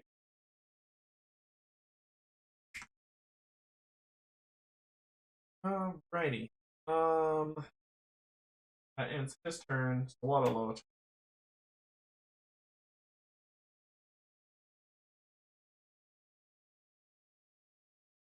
Not enough. Okay. Excuse me. Is there a figure within range? Nope. Is there a figure? Is there more than one opponent? Nope. Is there an opponent within SOI? Can you move to get an opponent within SOI? Get here. 1, 2, 3, 4, 5, 6. Nope. You don't do anything. You're done. All right. So luckily I didn't fall in the hole, and I was adjacent to it. I was not on the loot crate, so I didn't fall in the hole to have to deal with all that madness and running for my life. That was lucky. Very, very lucky. But we're going to deal with these cases. Because we're going to hop down. Then we're going to go on a killing spree. Remy was probably the best person to do that. Because then she could fly over here, get to that token. See what happens. But we're not there yet. Zeke. Nightgale. Brooke. Remy. You're close. Waterloo. And these will move here. Okay.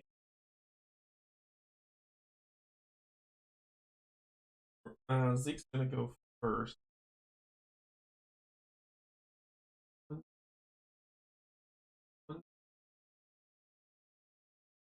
Much difficult.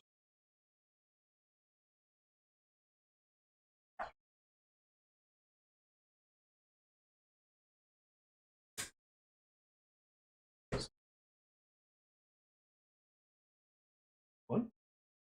50 something. Muck. Brain types. Muck. Figures in Muck must spend an additional stamina point on all actions and abilities that cost 1 or more to use. Muck terrain may only replace normal and hindering terrain. Oh, like you're getting gooped down and stuff. Okay, so let's 1, 2, 3, 4, 5, 6. 1, 2, 2. Forgot to give people their 3 so I know how much actions they have. Okay. Okay. So I don't want to do anything with overheat. That's Remy's problem. 1, 2, 3, 4, 5, 6. 2, 2. Hope you can kill that earth blow.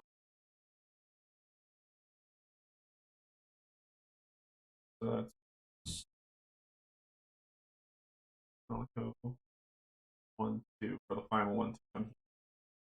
That's where this is where as far as 1, 2, 6, 2, 2, second one, third one. That's all you got. You're done. Okay. Nightingale's turn. 1, 2, 3, 4, 5, 6. And she's going to shoot you. Waterloa. And she's going to add 1 to it. Spin that back. 2. 8 and a 4. 12, huh? 12 on a 9 is 3. 4. It's enough to kill you. I'll do it. So, that'd be 3 going through, plus the 1 for that, which would make it 4. Which would make that 8, which is more than 12 if you're dead. I've got you out of there. I know I'm going to get a token, but life goes on. Okay, so you died. Get more loot. get more loot. Get more loot for goodness. Okay. Doing alright. We're doing okay. I'm going after that sword next. We're doing alright. Okay. 6 gold. The Nightgill gets 6. Okay. That ends her turn. Rook's turn. Rook is going to. He has to spend 2 to move out of here. 1, 2, 3, 4, 5, 6. He's going to give himself courage.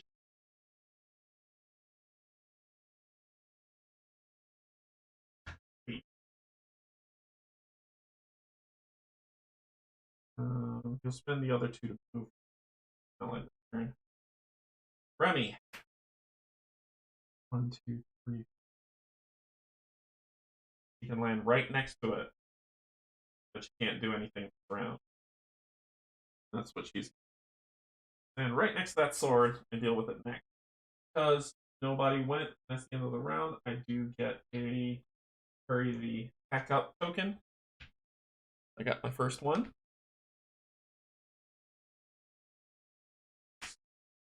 Yeah.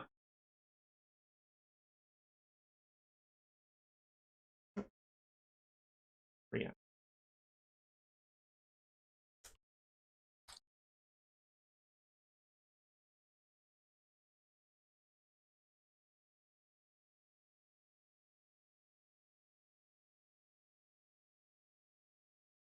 We can get 1 chest.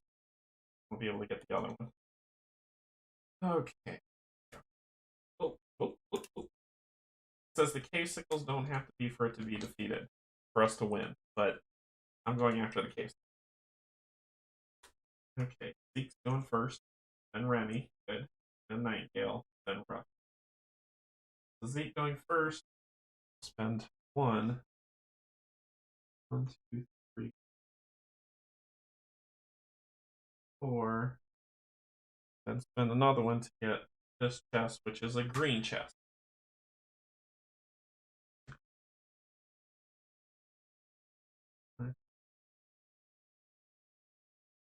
Yeah, he wouldn't have been able to get to the yellow one anyway. Alright, so the green chest says, inside the chest, you find a pile of treasure. The party gains 20 gold. 20 more gold. Okay.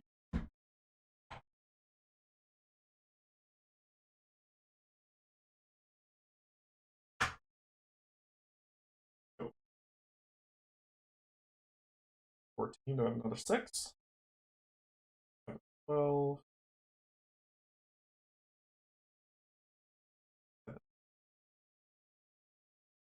I think I have enough to make it for 8, 12. Trying to find enough to make it. If I do 20 gold, so that would be 24. Bad. Try to make $1 out of 15 cents here. So math gymnastics coming up. This would be 18. Not enough. 19. Sure. We'll make it at work. Make it a 19. And add a gold onto it. 20 for you.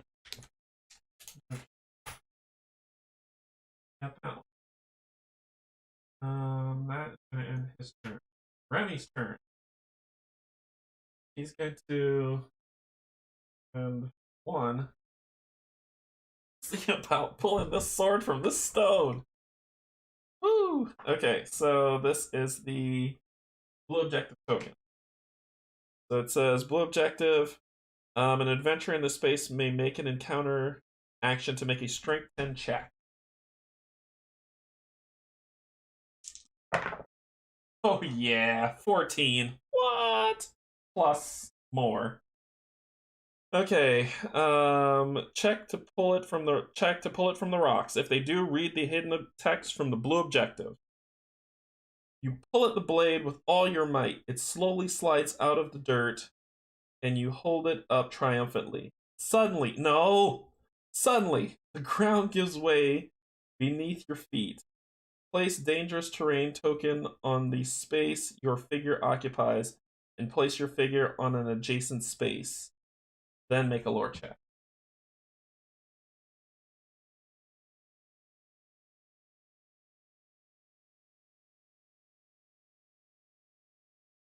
This is when I try to leave it. So not when I try to leave it. Okay, then make a lore check. That is an 11 plus 2, 11, 12, 13. Make a lore check 12, pass. If you fail this check, you don't realize how unstable the ground is. The weapon slips from your hands and plummets out of your reach as you stumble to more solid ground. If you pass, you anticipate, which I did, you anticipated that the ground could give way. Then gain a random common weapon with the sword, axe, knife tag. The sword, axe, common weapon. Common weapon. Okay. Come on. Really? I do myself.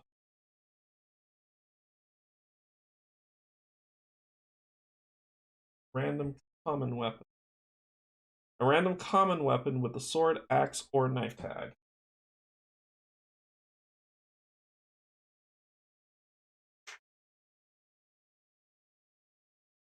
Okay, that's all.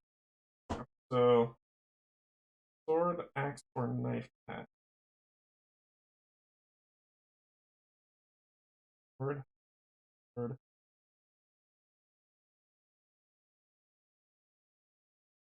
sword, sword, axe, axe,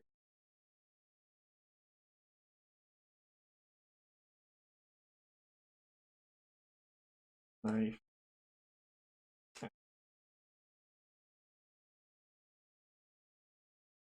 Cool. Very cool. Okay. This is all mundane, I believe. Yeah, this is all mundane uniques. Mundane, mundane, mundane. All mundane. Cool. Solid. So I'm getting something. Shuffle this all up and I found something cool. Wish it was I might get the split maybe? I don't know. I don't know who something. We'll see.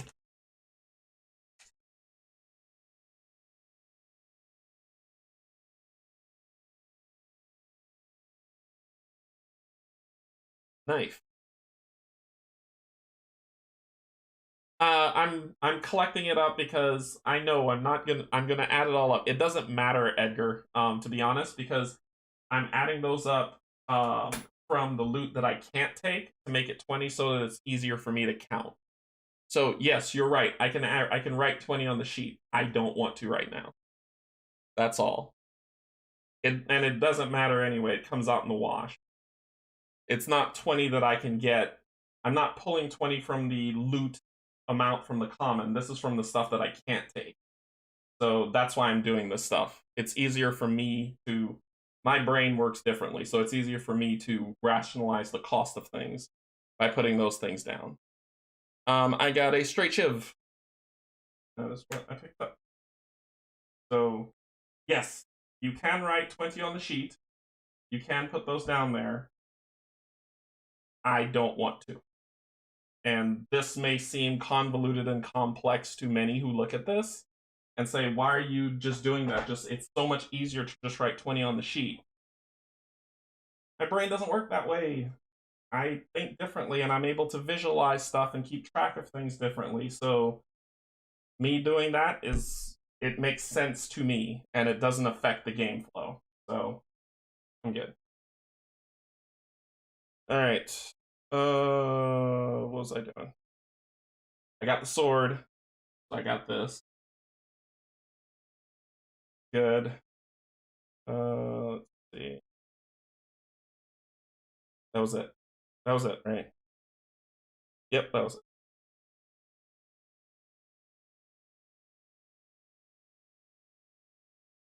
Okay, so that's not part of ending movement. I ended movement on that piece. It made me move, so therefore I don't think I should be defeated for grabbing it and being dexterous to avoid attacks in any way. You're using a counter? Oh, that's another thing I could do. I could use a counter. I probably need to find a counter to use, and that would be probably a lot more helpful. I'm actually gonna move because I interacted. I'm actually gonna move now. I'm gonna spend these 2 to fly. 1, 2, 3, 5, 6. Can do it. 1, 2. I'm gonna lose that chest. I'm not gonna be able to get to it, but I'm gonna fly to this stable ground. And that's the stable ground where I'll end my turn. Okay, that ends her turn. Nightgale's turn. 1, 2, 3, 4, 5, 6, 7. That's her movement. And I'll still keep moving. 2.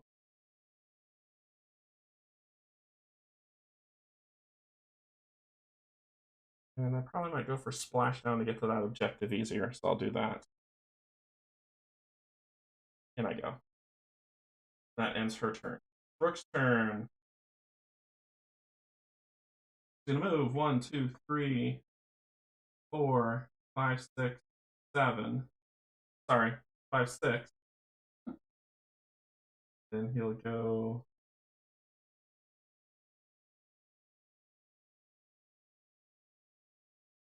He'll stay there. 5, 6. He'll stay there. He'll spend 1 to put a barrier on himself. I don't want to fall in that pit prematurely. I want to do it when I want.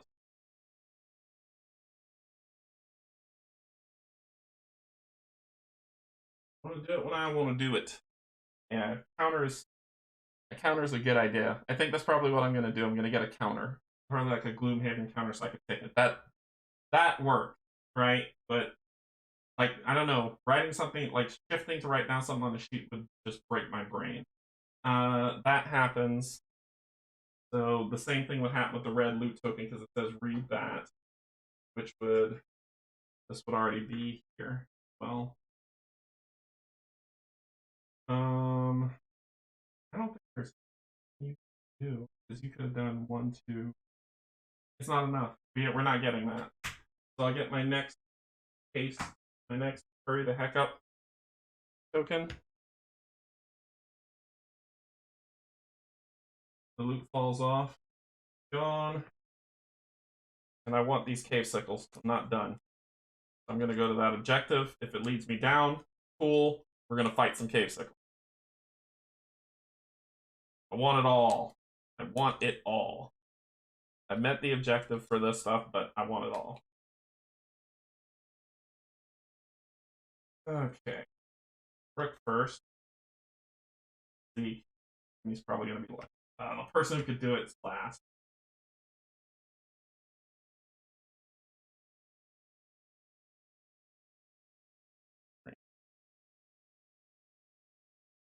Okay, Rook goes first.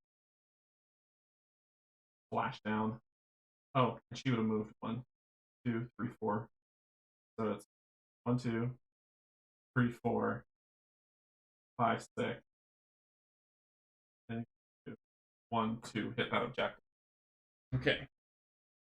Hopefully this will take us down. So let's see. That is the which objective? The yellow objective. This text is revealed. This text is never revealed and is only used to mark the cave exit. So nosy. How's it never revealed? Whatever. It's used to mark the cave exit. So this is how we get down into the cave.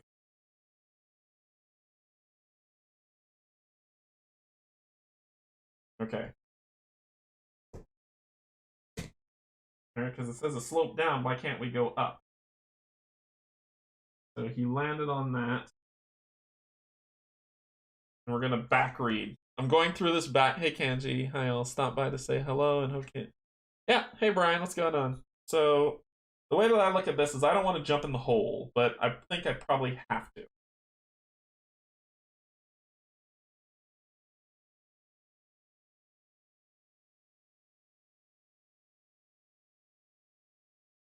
Yeah, it's saying place yourself on the objective token for the green one. So those two connect. So I'm going to go the other way. So now they're going to come into the fray because they can see me. I'm playing this as thematic as I can. So let's get the cave sickles.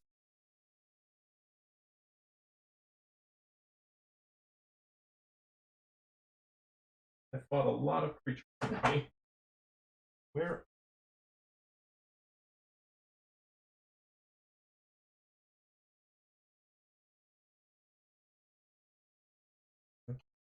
Sickles. What y'all are doing is happening. Open up the world.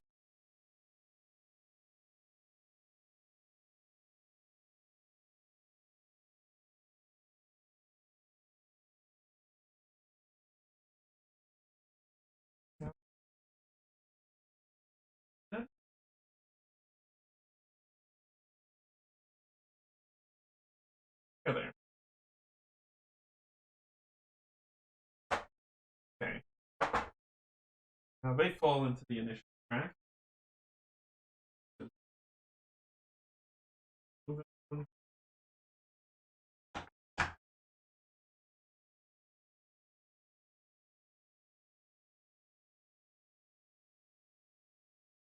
Playing a little bit more thematic than what was intended because I dodged. I didn't fall in any holes. I dodged out of the way. Everything was good. But he stepped on the entrance to this. So therefore, these two can. He did 1, 2, 3, 4, 5, 6. That one to go 1, 2. Then another 1, 2. That's pretty neat. I'll end his turn. Okay. Cave Sickles. Is their opponent adjacent? Nope. Is their opponent within range 4? Nope. Can it move and attack an opponent within range 4? Nope. So you're done. Is there an opponent adjacent? No. Is their opponent in range 4? Heck yeah. So, okay. So they are going to attack range 4. First, it's going to be this one. Where it has to move. Can it move and make a range? Yes. You have to move 1. Which you get to attack with orange and the white. And he will try his best to dodge. No, he will not. That was wasted. Oh, max damage. Ow. Okay. Okay. This is gonna hurt. This is gonna hurt. So 14 minus 10 is 4. 5, 6, 7. 7 minus 2, 6, 5. Okay. And the next one's gonna do the same thing. He can't dodge that. Oh, plus 1 shield, actually. Whew. Okay.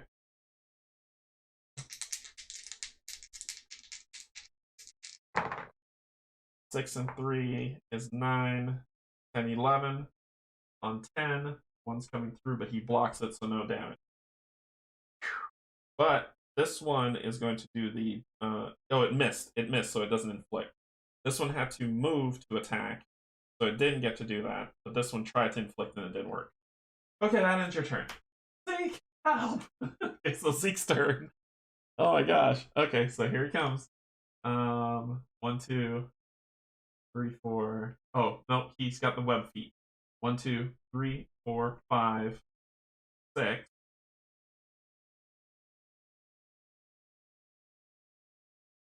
Nope, save it. Save it. Save it.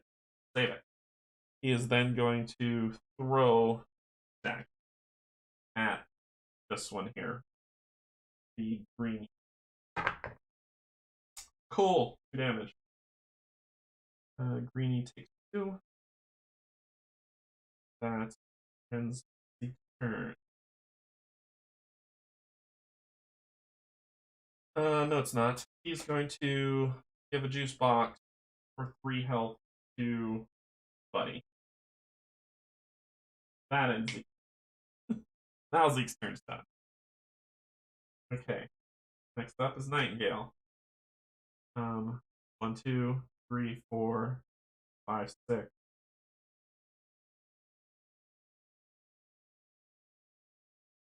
7. And she is going to shoot. She's targeting the same one that was hit before. That is an 11 on an 8. 3 plus 2 for 5 plus a star. 7, you're dead. And that'll end her turn. Remy's turn. Remy can just fly in the stinking hole. But get her there. 1, 2, 3, 4, 5.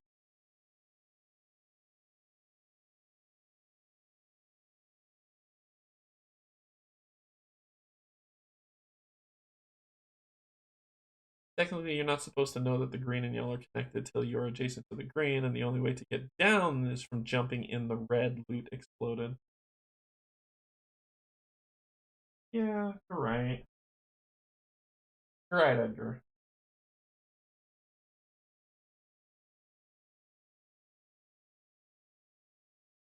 I kind of played it backwards. We'll keep going with what I have. I played it backwards because I was like, I jumped clear of the red loot exploding. I didn't fall in because it says if I was on that token, I would fall in, so I didn't fall in. So none of that happened. So I broke that mechanic of dropping me in here. It said read the red one. If it was the red one, then the red one wouldn't be here. It would just get taken away, or it would happen again. Maybe, but it doesn't seem like it would. So I just kind of put this here. So then I wanted to get to this objective because I did know an objective was here. I saw when I touch the objective, it says it's only used as an exit. Well, if it's an exit, I walk down through and I would land somewhere if I take the exit as an entrance, right? I would walk down through and it would put me at green. And that's how I thematically played it. 3, 4, 5. Here. And then she'll spend 2 to go 1, 2. And that's where her turn will end. Okay, Sickle's got to attack the throne, so it's okay. Yeah. You are fall down if you are failed, but down the line it's written you can jump down willingly. Yeah, and that's what I'm about to do here. The thing isn't about this fail here. That's what I'm about to do here. I'm about to jump down there willingly. I'm more curious about this because this is a token that's here, right? You don't know that you know that there's an objective over there when you play the game. It's not something that appears. So I walked and I touched that objective and it says, hey, this is only the exit to the underground. So nosy. So if I see an exit, I'm gonna go down it to make it an entrance. It's not like a hole that only has an escalator that goes one way. Right? So I could jump down there willingly, but if I see a hole in the ground, it's not a hole that has a big like exit only sign. It's just a hole. So I'm gonna go down the hole, and when I go down the hole, I land here. So that's why I was like, that's how I was playing it. I could be wrong. I'm just more of, it wouldn't be good. It wasn't a good idea to put this objective token here to start. It should be like, this hole is the only way to get down there. This doesn't even exist. So that when you come down here willingly, you deal with all this crazy stuff, and then when you touch this token, it says, okay, it puts yourself anywhere on the right side of UM55, and that's how you push through the ground to get out. Take that, Des. Yeah, because if there's a hole in the ground, I'm gonna go down it. I think the main thing is that there should not be this. Read text above hidden. It says read only if you are instructed. Read text above hidden. Let's see what you're talking about. Read text above hidden. Only read this following text if instructed. Oh, you're right. You are right, sir. I did screw it up. Yeah, what are you gonna do? I did screw it up. I don't think that objective token should be there at all, to be honest. But I did screw it up. It should have said only if you were instructed to. I did not fully read the instructions. So you are correct. To make it right, I will move these guys here, here, here, here. How about that? Right? That way they're closer, they can move, they can attack this turn, and it should be good. It should be good. So let's make it. I even the playing field. They're gonna go this round for sure. I'm not gonna be able to take those out. I would have landed here, moved away. If I landed here, moved away, they wouldn't have been able to attack me. These would have attacked me, which they would have. I still would have killed that one. Bah. Anyway, I screwed it up, and so. All right, so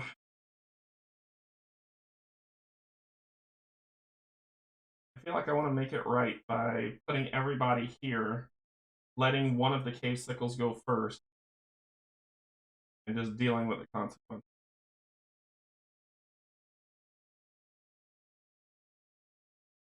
Because they were all over here, I would have made them move there to jump down. So let's do that. I'm gonna roll it back a little bit. Here, here. I'm gonna give them this guy back, and we'll start the round new. Everybody, you'll stay up there because you went to get the sword, and now you're coming back. But I'll say everyone is in the water. Fair? Fair? All right. You will not have taken any damage. It's all fresh. I will do this too. Let them go first. Because of my screw up, I'm going to pay the penalty. Let them go first. Keep it fair. Because what I would have done is all of them were here. I would have then moved them all however they could to pop down here. So that would have been their turn. And it looks like we rewinded to a good spot. It's a screw up. It happens. It's okay. It'll be fine. Okay, Sickles will go first. Nope. Range 4. Nope. Can you move and do an attack? Yes. 1, 2. Does terrain bother you? Terrain bother you. The combat and movement point cost is not increased by terrain or allies. Okay, so 1, 2. Yep. So you're gonna hit, and you're next to your buddy, so you're gonna upgrade. He's gonna. I'll not even put that. Upgrading to uncommon and can't decide to keep empower reroll on Qatar or upgrade it to uncommon. What do you mean? I guess I don't follow that one. This is common, and I upgraded my Qatar. Upgrading to uncommon and can't decide to. Oh, you're deciding. You upgraded to uncommon and can't decide to empower reroll or Qatar, or upgrade it to uncommon. I would upgrade and try to find that set. All right, so it's gonna spit. Does spit. 13, 14, 15, 16. Got a 10, which is 6, minus 2, which is 4. So you're gonna go. Probably could die. I mean, I did achieve the objective, but I want to see what this purple one is, to be honest. Purple one. You're gonna attack Nightgale. 8, 9, 10. Plus 1, 11. He takes 1 damage. He doesn't have a shield. Then the final one.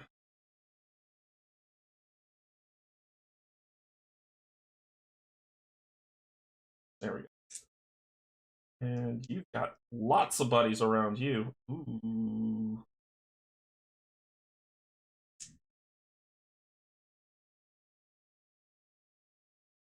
At the beginning of the round, she is going to dodge for her life on this one. Got 3, so she rolled 3, and she has her barrier. He had his barrier, so that she has her barrier. So 7, 12. 12, and she had 3, so hers is 9, 10, 11, 12, 13. This is 12, 13, 14, 15, 16. That's 3 coming through barrier 2 damage. Going down to 4 health. And that ends their go. That should make up for my screw up. Okay? We played it fair. I was like, oh, that is my mistake. It did say on there, do not read unless instructed to do so, so that is my mistake. So I made it up. I dumped them. I would say that they would use all their movement to get in their action to get down here for the new round. And just to make up for my screw up, the Cave Sickles went first. I let one group go first. All right, Nightgale's turn. She is going to attack. And she is going to attack the purple guy. Nope, the orange guy. 6 and 2. You know I love those 2s because kill the messenger. Let's turn that 2 into an 8. I love the 2s. So that's 14. 14 on 8 defense is 6. So that's 6. I already killed it. Damn. I already killed it. I killed it without trying. Okay. And I should have overwatched as soon as one of them moved, but like I said, I'm taking the hit for screwing up. So overwatch didn't happen when one of them moved in. Okay, so that ends her turn. Brooke's turn.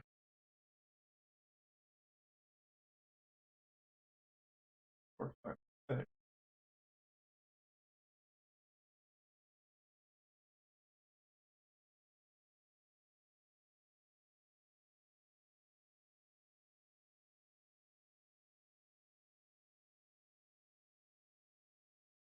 One, 2, 3, 4. Oh wait, this is shallow water, right? That's what it says, shallow water? Doesn't say that it doesn't. Figures may jump from water terrain spaces on tile U9, tile U. Oh, that's here. Okay. All right, cool. 1, 2, 3, 4, 5, 6. 1. Nope. Still here. You can't. Everybody else is good. That ends his turn. Cave Sickles number 4. Green's gonna go first. As soon as he steps here, I'm gonna trigger Overwatch. I'm gonna attack him. That's death. Once again. 8. So I hit you for 6. You're dead. Alright. Next Overwatch group. Is our opponent adjacent? No. Is our opponent within range 4? 1, 2, 3, 4. 4. No. But you sure shoot and can try to move. Can it move to get there? You would have to hop. You are going to try to hop. Made it. 1, 2. And you're in well enough within range. He's going to defend that. Or dodge it. No, he's not. Or you're in range of one of your buddies. That's a 7. A miss. Next guy. 1, 4. Nope. You're going to try to hop. Make it. 1, 2. There. You're in range of one of your buddies, attacking Rook again.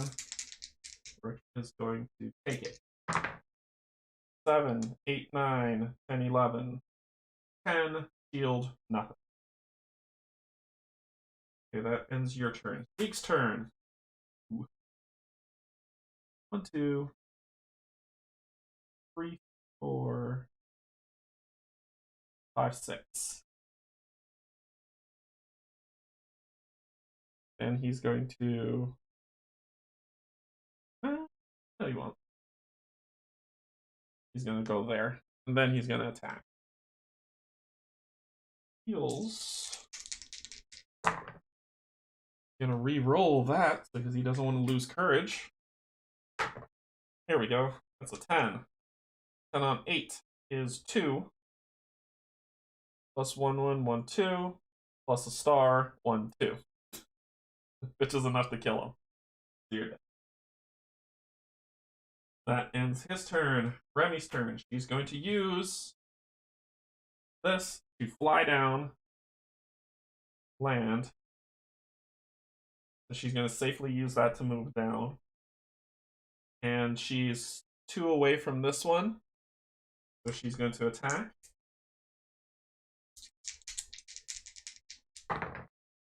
7 and a 3, which is a 10. So she gets 8, that's 2, plus 2, 1, 2, plus the star from courage, 1, 2, 6. Kills it. Okay. Yay.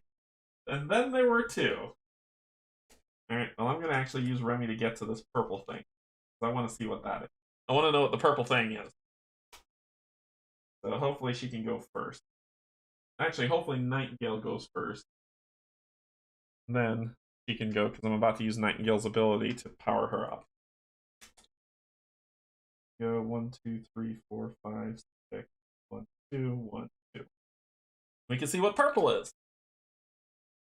Then you'll see everything. I undid the goof up, so I apologize, but... Alright. See. Cave Sickle. Nightingale before Remy is good. Nightingale before Remy is good. And Remy goes last. Okay, so Zeke goes first.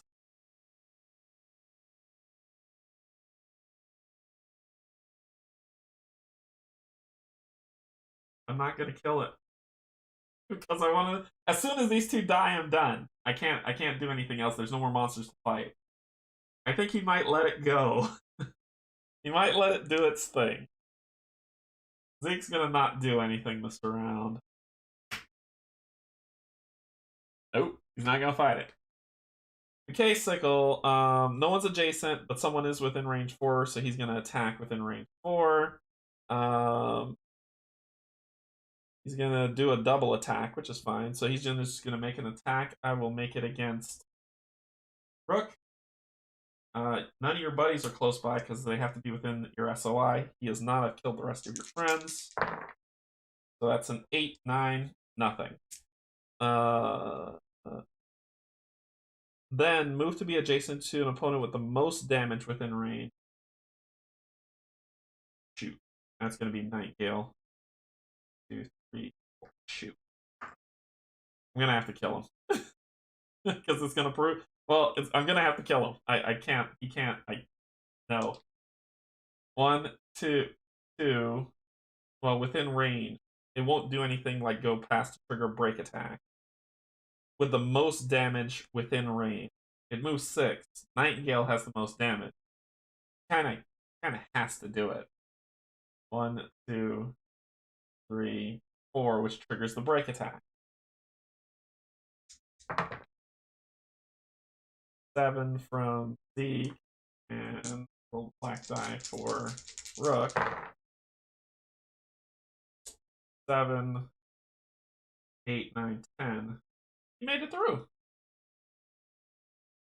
Only takes 2 damage. Huh. Okay, then he's going to make another attack, and he is within range 4 of his buddy now.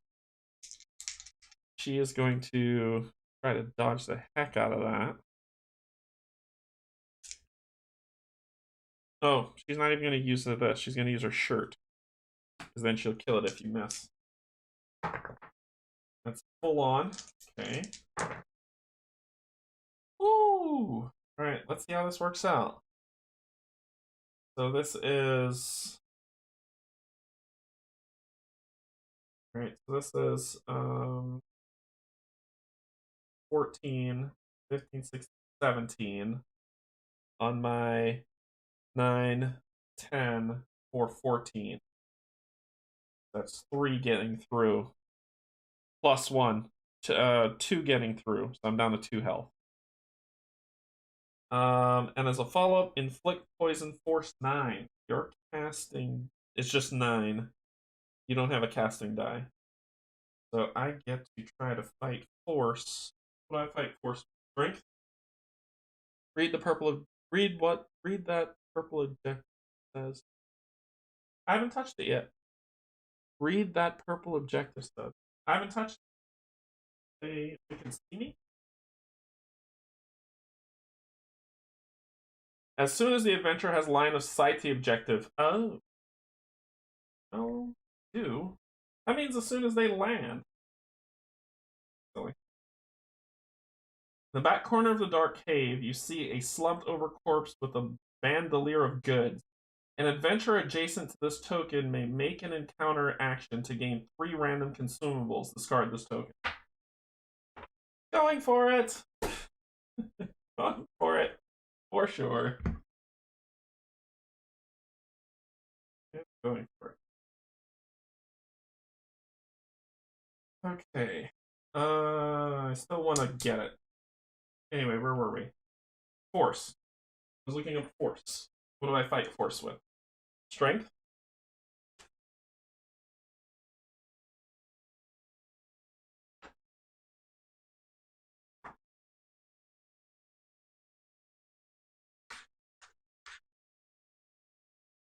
$50, $30.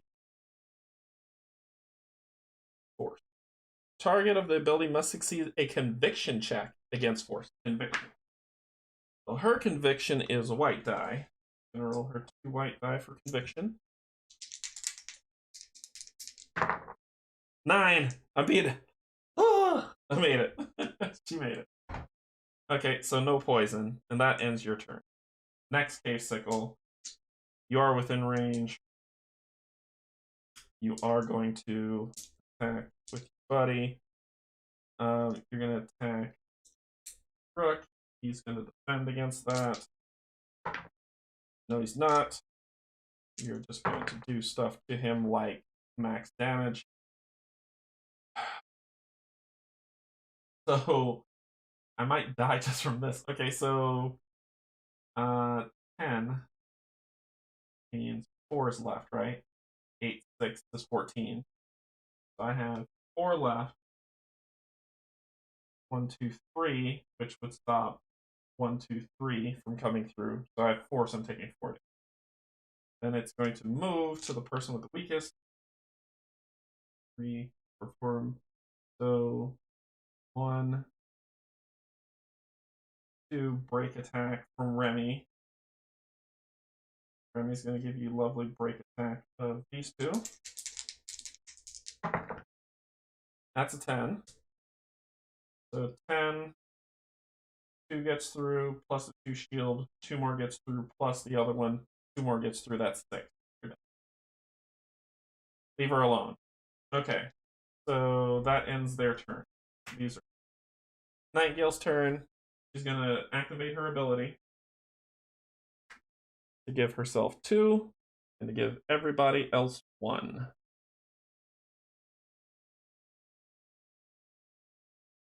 And that's all she's going to do. Rook not going to do anything either. Like I said, I'm keeping it alive. Remy's turn. She's going to get the break attack, which is okay. Let me roll that break attack that it's going to do against her. 6, 7, 8, 9, 10. Nothing. She has way more than that. So then she's going to fly. 4, 5, 6, 7, 8, 9, 10. She'll put her right next to him. And that will end her turn. Okay. We're keeping 1 cave sickle alive. As soon as if she goes first, I'm going to slaughter that thing. Because it is trying to kill me.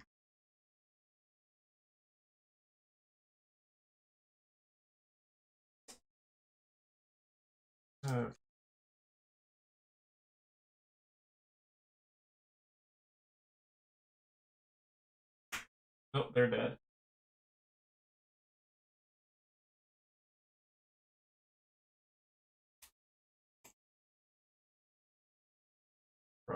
Oh, Remy. Yes. It's dead. Okay, so Pink's not going to do anything. Rook's not going to do anything. Remy's going to spend 1 to gain purple. Which says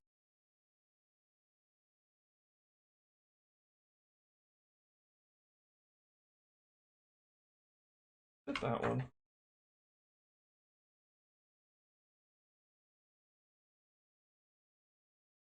Did all that. Did the red objective. Oh! Gotta roll this back. That's the reason why I was like, what? I never came over here. Except for to get the treasure, which would have triggered that. I'll read that in a second. This is what happens when something like that happens. Okay. 3 random consumables.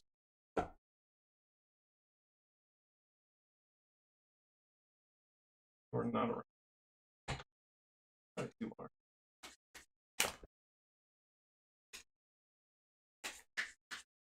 Three random.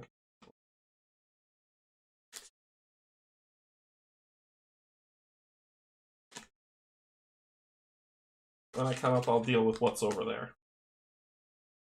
We're not done yet.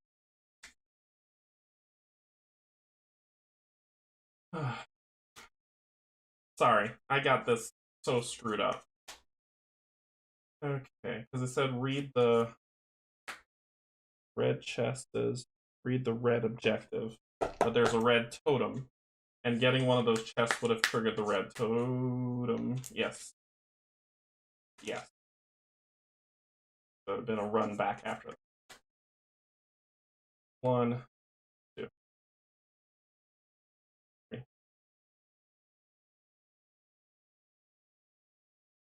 I screwed up. I know. I'm sorry. Hyper Energy, Bottle Blessing, and this new one called Hangover Elixir. Use one of your abilities that costs 3 SP or less. Reduce the SP cost of that ability to 0. Other conditions still apply. No liver damage, and now no hangovers. What a life. Alright, so Remy would have fought this, but she's already full up, so that's going to go to the bag. And basically, what I screwed up with is when I picked up this treasure chest, it would have triggered this red totem, which I didn't fire. But I'm going to fire it as soon as I get out of here. As soon as I get out of here. And then we'll deal with that problem.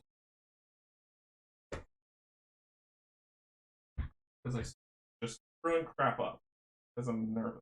Okay, so gonna end her turn. Nightgale's gonna shoot this thing in stupid face. So 2, shoot it in stupid face. I am going. This is the lowest number on this die, isn't it? Yes, it is. Oh yes. Kill the messenger. Flip it to an 8. So let's say from that 12 that'd be 4, right?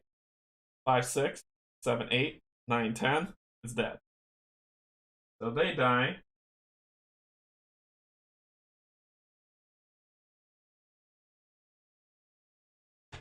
They die.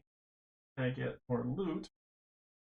Supposed to get 2 loots, one for the purple one that I didn't pick up for the Casicle Part 1. This I'll just pull them all now.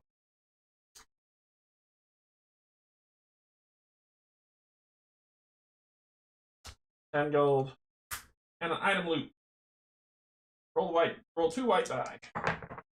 I got 13. 13 is a weapon. So I just get a weapon. Okay. Let's these up. So yes, I hardly apologize that I played this a little bit off kilter, but I did things to make things right. So good to get. So I get a weapon. Do I get to choose or is it random? Item loot. If I get to choose, that would be epic. Item loot. Item loot 55. If I get to choose, that will be fabulous. 55. Item loot is a special type of combat loot. If an adventurer ever draws an item loot card, they roll 2 die. Depending on the number rolled, the player will draw a random item. Random. From the current. Please be a shield. Please be a shield. Please be a shield, because I want the Giga stuff. Please be a shield. No, it's an axe.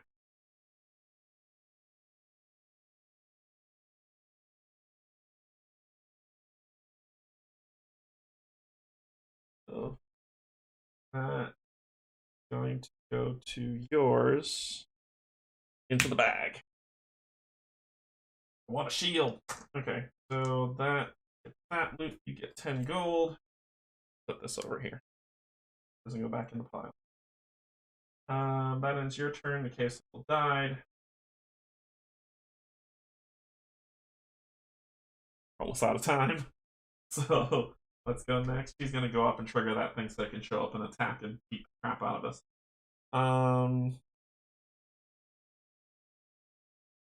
Okay. She's gonna take herself a vitality juice box. Give herself 3 health, going up to 5. I did take that third one.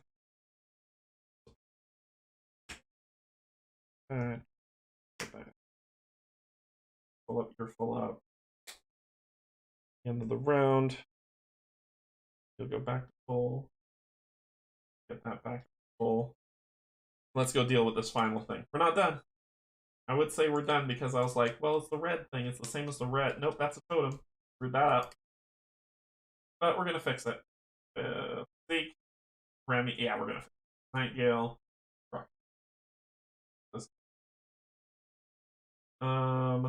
Zeke goes first. Get the hop hop. 1, 2, 3, 4, 5, 6. 1, 2, 3, 4, 5, 6. That's where he'll hang out for a second. Stop.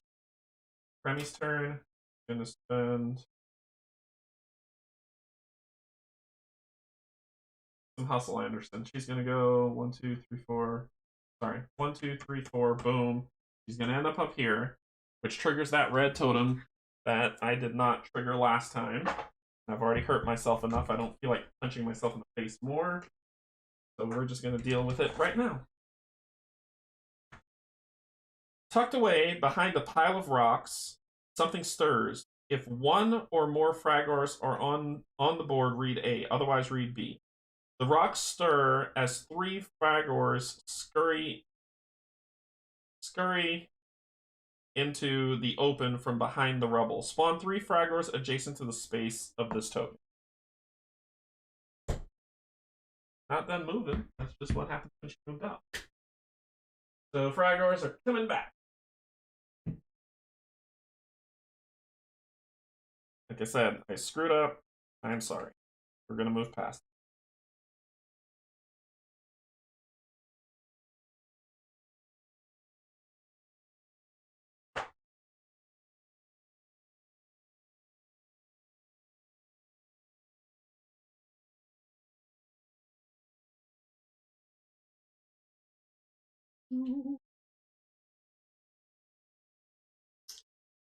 On them adjacent.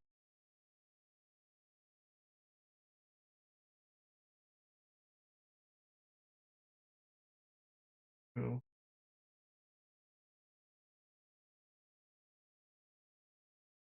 If I kill them, I win. So, a lot of fighting. Lot of fighting. Okay, let's get the heck out of here.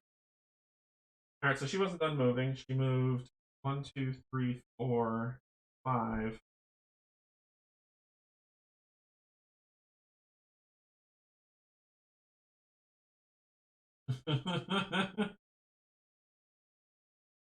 So I can run back down and say 6, but they'd follow me. Now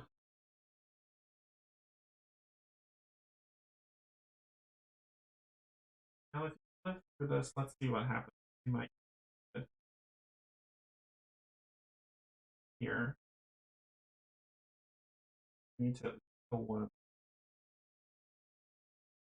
6. Don't push.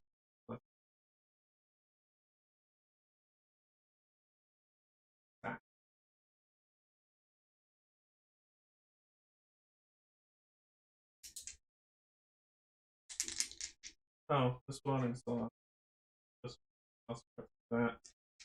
So she's got a little bit of survivability. I'm gonna add +1 to that attack.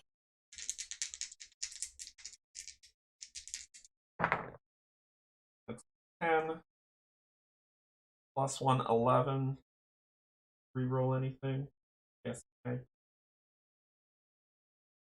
I'm gonna reroll that. 5. Okay, that's an 11, 12, which on there 11 to 1 plus 1 plus 1, 2 plus star 1, 2. So 6 damage on their 12. That would be on purple. Okay. Alright. Their turn. See if she can live through this. Let's see if she can live through this. Is there an opponent adjacent? No. Continue down. Is there an opponent within range 6? Yes. Make a range 6 attack, so they're going to be doing some attacks. I'm going to try to dodge. I'm going to turn on the resistance. It says until the end of turn. Well, let's see what they roll, because I can do some stuff. I do some stuff before they're... Actually, before the end of my turn, I'm going to heal myself. Actually, I'm going to do a couple things before my turn ends. Roll that back and look at everything I had. I'm going to gain an XP using the Bottle Blessing. Then I'm going to attack again on the same guy before I heal myself. I'm going to attack again. That's 8 and 3. That's 11.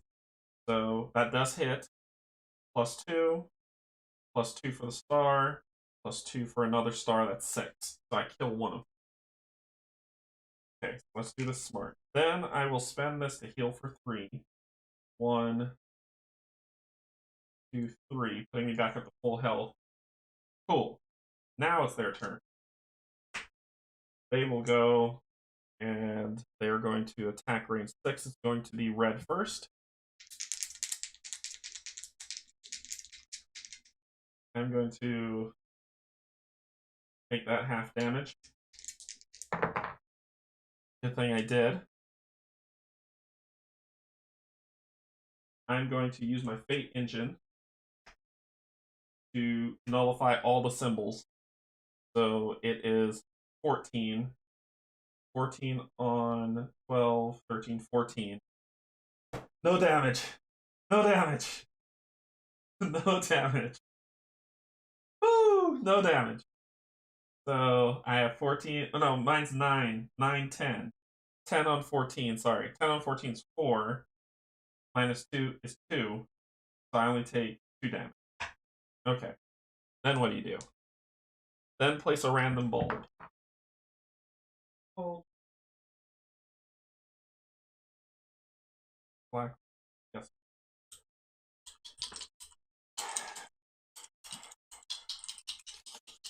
She just has to live. Live!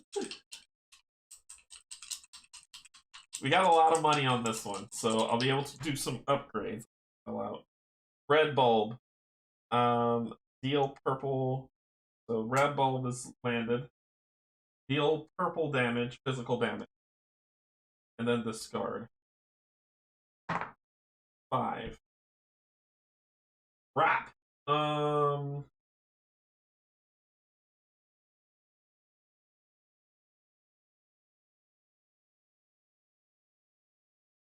don't know what the next thing's gonna do.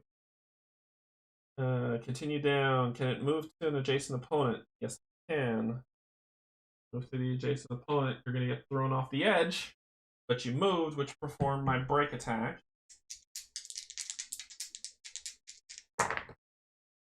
8.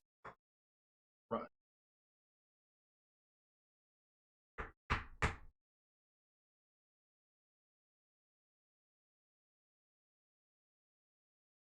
Courage token gone. Token gone. I missed. Then it's going to do 5 more damage. I'm down to 2 health.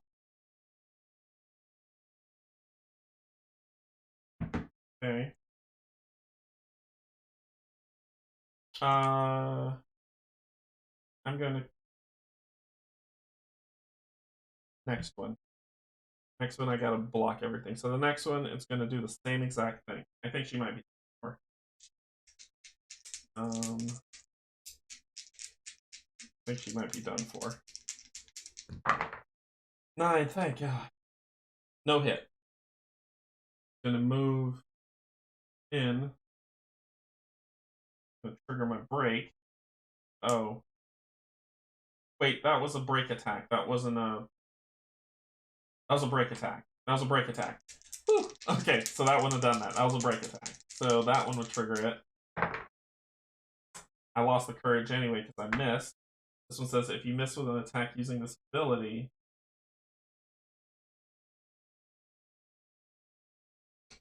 Nope, that would have happened anyway. That would have happened anyway. Okay, so then it would do this. I'm going to use my ability per encounter to stop all physical damage coming. Stupid bulb's going to get in my face. Forgot about bulb. Inflict poison. Ah, no! She's fighting! She's fighting the best fight she can do. Poison. And the status turn, she's going to die. Okay. So, at least she lived through those. That ends their turn. Nightgale's turn. We gotta get there. 1, 2, 3, 4, 5, 6. And that's all you can really do. Rook's turn. He's gonna go 1, 2. He's going to 1, 2, 3, 4. Lay down the plank. Using the plank.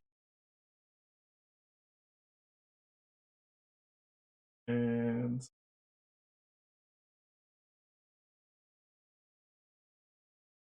yep.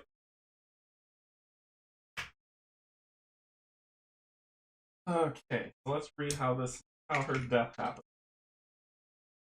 Okay, so then that's end of turn, resolve abilities and effects that occur at the end of turn. That is the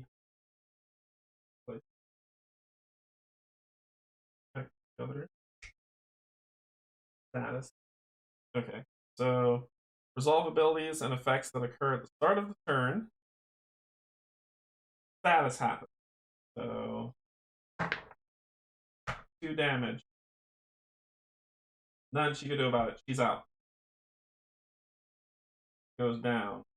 Goes down. 1 would have been fantastic.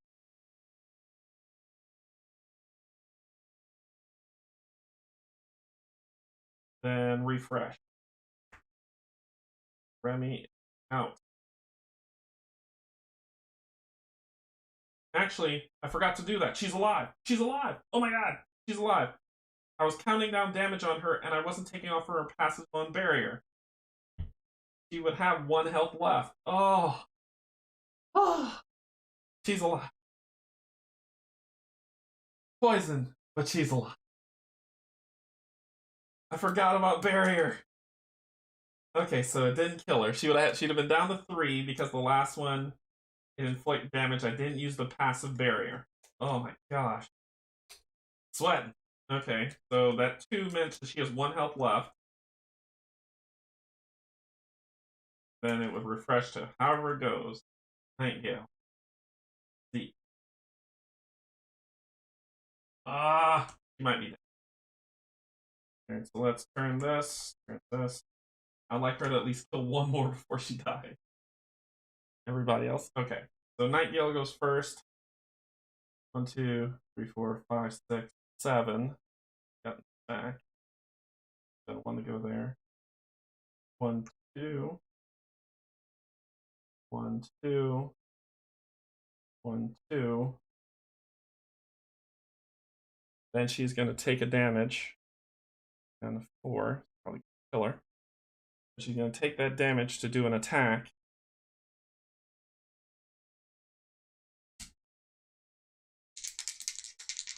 Ooh. Okay.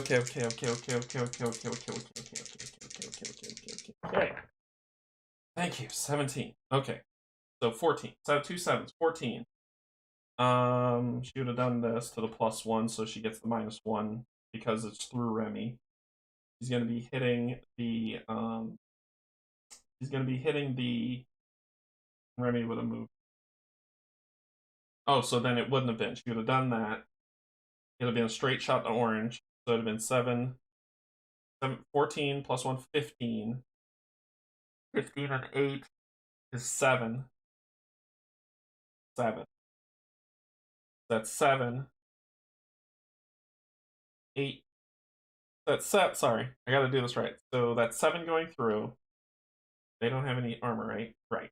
So 7 going through, +2, 1, 2, +2, 1, 2, plus the star, 1, 2, killed. And the first one she killed. Get loot for that. I don't think I picked. Did I pick up loot?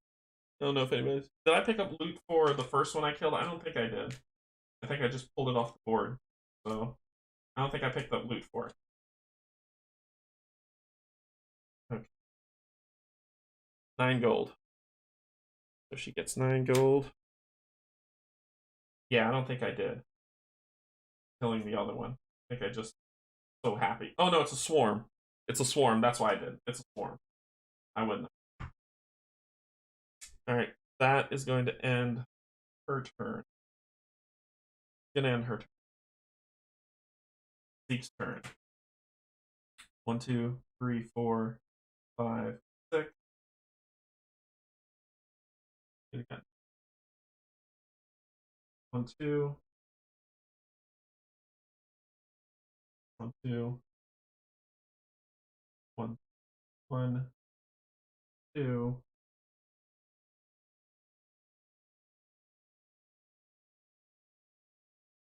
Oh wait. That would have died.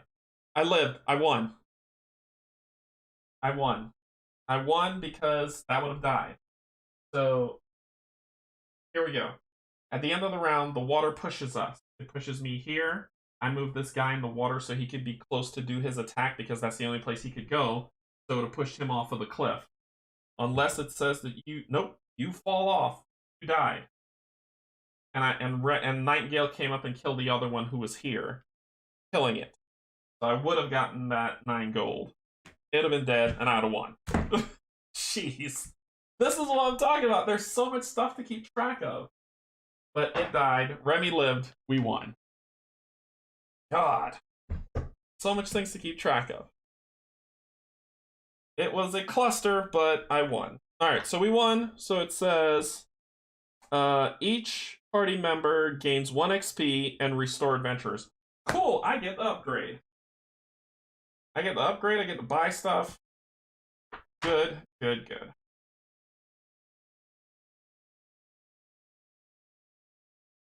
So I get an XP. I am sorry for that cluster that was this playthrough, but we made it through. It says continue to someone's there. Someone's there continues to I get a story flag. Cool. And then go to back to the city. Okay, so we're going back to and I get to restore. So we're going back to foreteller for someone's there. It's not super long, but we're gonna do that. While we do that, I'm gonna start looking. I'm gonna add up money to let you know how much it is. So if you want to stick around to see how much money I made, what I'm gonna buy, because I'm about to buy some stuff. So I already know what I want, but the counting up the money, what I'm gonna buy while foreteller's going, stick around, and then after that, I'm gonna be closing out the stream. So if you want to hang around for that, great, because that's about to happen right now as we listen to some lore. Not too long lore though, so it's gonna be someone's there. Okay.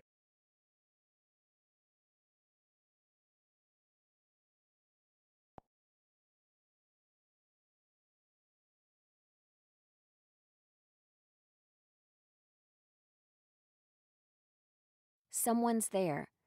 Remy used the nearby brushes to scrape off the remainder of the gore before sheathing her weapon. All around them, the monsters were dead. They'd done great, and Remy felt a surge of pride that she wasn't going to let her dad down. "Got him!" Nightingale said as she turned towards Remy and reached up for a high five, but Remy didn't move. "Remy?" Nightingale waved a hand at her without effect. "Yo, Rim Dog! Are you just gonna leave me hanging?" Remy was too busy staring at a nearby hill to notice her friend. She squinted up the hill and into the trees. She saw a flash of color, something bright red against the evergreens. There wasn't an abundance of flowers, certainly not enough to make a patch of such uniform shape and color. A few seconds of staring and the patch moved again, giving definition to a clearly human figure. Was this the culprit? Or maybe a survivor? Remy wasn't sure, but then the man ran away and Remy made a move, assuming he had to be the former. She didn't wait for any confirmation. She didn't even feel the need to signal her friends. Remy took off running, loping up the hill, using her wings to propel herself forward at a blinding speed. Behind her, Nightingale still stood, one hand stupidly in the air as she stared. Ahead of Remy, the figure started running. The man was big, even taller than Rook and probably wider too. The man turned sharply left, making his way deeper into the forest, but Remy didn't slow down. The tall trees the man ran into forced Remy to tuck her wings in and take chase on foot. She dodged easily between the trees, not slowing as she ran. She overtook a smaller stream with a running leap, not caring as mud splattered everywhere in the landing. Her heart hammered in her chest as he closed the distance on the retreating back.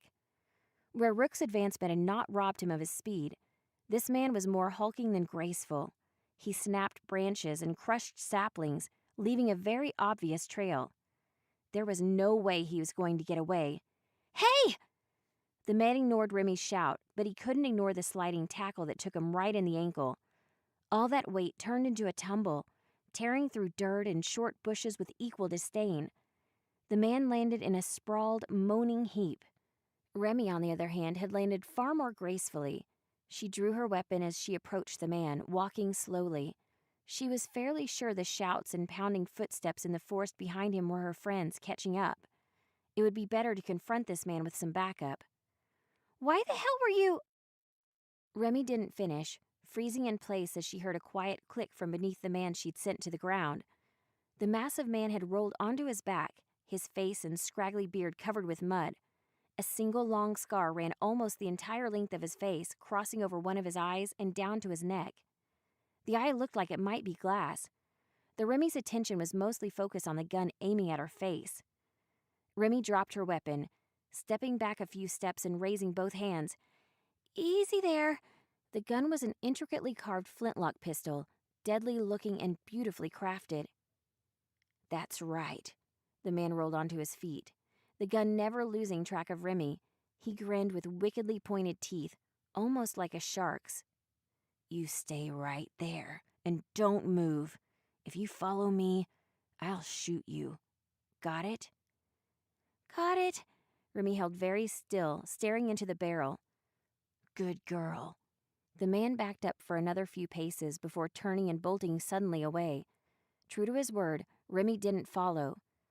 A few seconds later, a Nightingale came bursting through the trees behind her. "What the hell is your deal?" she asked, gasping with one hand on her chest. Remy picked up his fallen weapon, brushing off the mud. "Sorry, Night. I saw somebody spying on us. I tried to catch him, but he had a gun." Nightingale put a hand on her hip. "Really? You mean running off by yourself into the woods might have been dangerous?" She rolled her eyes. "Did you at least catch what he looked like?" "Yeah," Remy said, picking up her weapon and putting it away. For the second time in 2 days, Remy found herself in her father's study. The group was covered in a multitude of minor injuries that made it clear that they had just gone through a fight. Malek peered at the group from behind his desk, looking a bit amused at their condition. "I assume you decided to not get the guards." Remy sighed and forced herself to meet his eyes. This would go easier if she just told him the truth. "I read the letter. Instead of having the guards investigate, we decided to do it ourselves." "Really?" Malek didn't sound angry with her. Rather, he sounded concerned. "That wasn't safe, sweetie. Anything big enough to stop that caravan could have killed you, too." "We know." She reached back, rubbing one sore wing. "You were right. It was attacked. It was clearly not an accident. It might have even been too much for your guards, too." We got some information for you, though. Malek looked up with excitement. There was a suspicious-looking man at the scene. He had this wicked scar all over the right side of his face, Remy explained, drawing it on her face with a finger. Did he hurt you? Malek asked seriously, standing and putting a hand on his desk. He pointed a gun at me. I'm sorry I couldn't capture him for you. He did what? Malek said, standing and putting a hand on his desk. He pointed a gun at me, Remy stammered. Was he mad at her? Remy felt the sense of pride she had of helping her father wash away, replaced with worry that her dad was going to yell at her. He pointed a gun at my daughter? Malek asked no one in particular. His eye twitched, something that everyone caught. And a dark silence overtook the room as Malek's eyes glazed over in thought. Remy nodded slowly, glancing briefly towards her friends. He didn't shoot me, though. I mean, it could have been worse.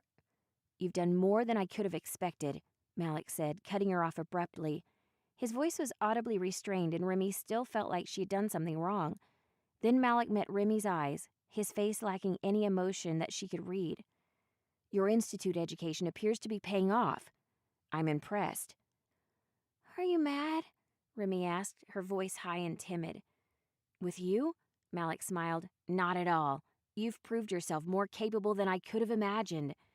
Remy made a little sigh of relief. Do you know the guy? Unfortunately.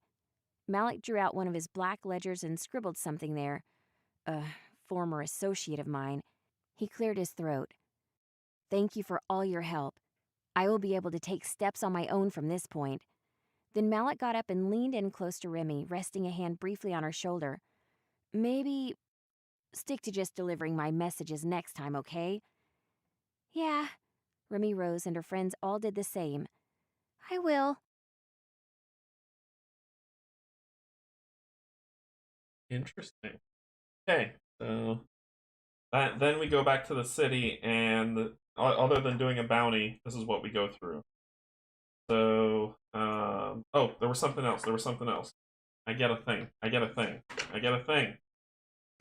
It says, new story flag. Mark the story flag culprit identified on the adventure sheet, and then return to the city. Culprit identified. Got that. Okay, so I'm looking through what I'm gonna get. The thing that I wanted for him was Hammerhelm, so he could do a little bit more damage and a reload, but it would take him away from his mend ability, and that's okay. We could gain haste on somebody. Anytime an ally within SOE may dodge. Euthanasia, inflict wilt, and deal 6 magic damage. Then if the target was already inflicted with wilt, inflict condemn. I think I'm going to grab Euthanasia from the assemblage. I just need some magic spells. Wilt. I'll tell you what wilt does. I have no idea. Wilt. Attacks made against you adds +2 reducible damage and ignores resistances. That's good. And then condemn says roll black die. If a skull's rolled, defeat the monster. So we're gonna give this to somebody. It's a spell. Range 6. Oh no, well it's not range 6. It's a spell within my SOI that inflicts wilt and deals 6 magic damage. So it's 6 plus my casting roll. I was thinking about making somebody into like a kind of a switch-on caster. So that, and then I'm grabbing this one here, the imbued fear, where it says when making attack, this attack gains +2 physical damage, inflicts darkness with a force check on a follow-up hit, where X equals 6 plus the level of your, so it'd be 7. So it'd be force X plus difference to inflict darkness. That I'm getting for him. We're going to start branching off into different ones. Remy's the only one who, actually, I think I was going to give her Force Shot. Yeah, I think I was going to give her Force Shot. It's a spell shot. It does 2 damage.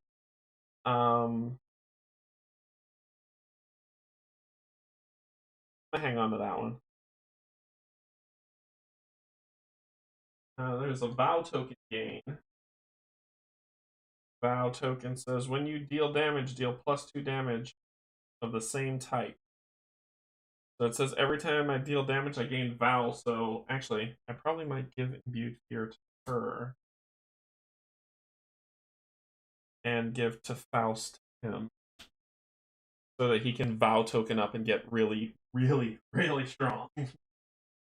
So his attacks can really do some work. And that's what we're gonna do. So basically, I'm giving Zeke to Faust. Right? So this is gonna be his new ability. And it says the first time each turn you are dealt 2 damage or more damage from a single source. Gain a vow token. Actually, I'm gonna split these. I'm gonna give this to Remy.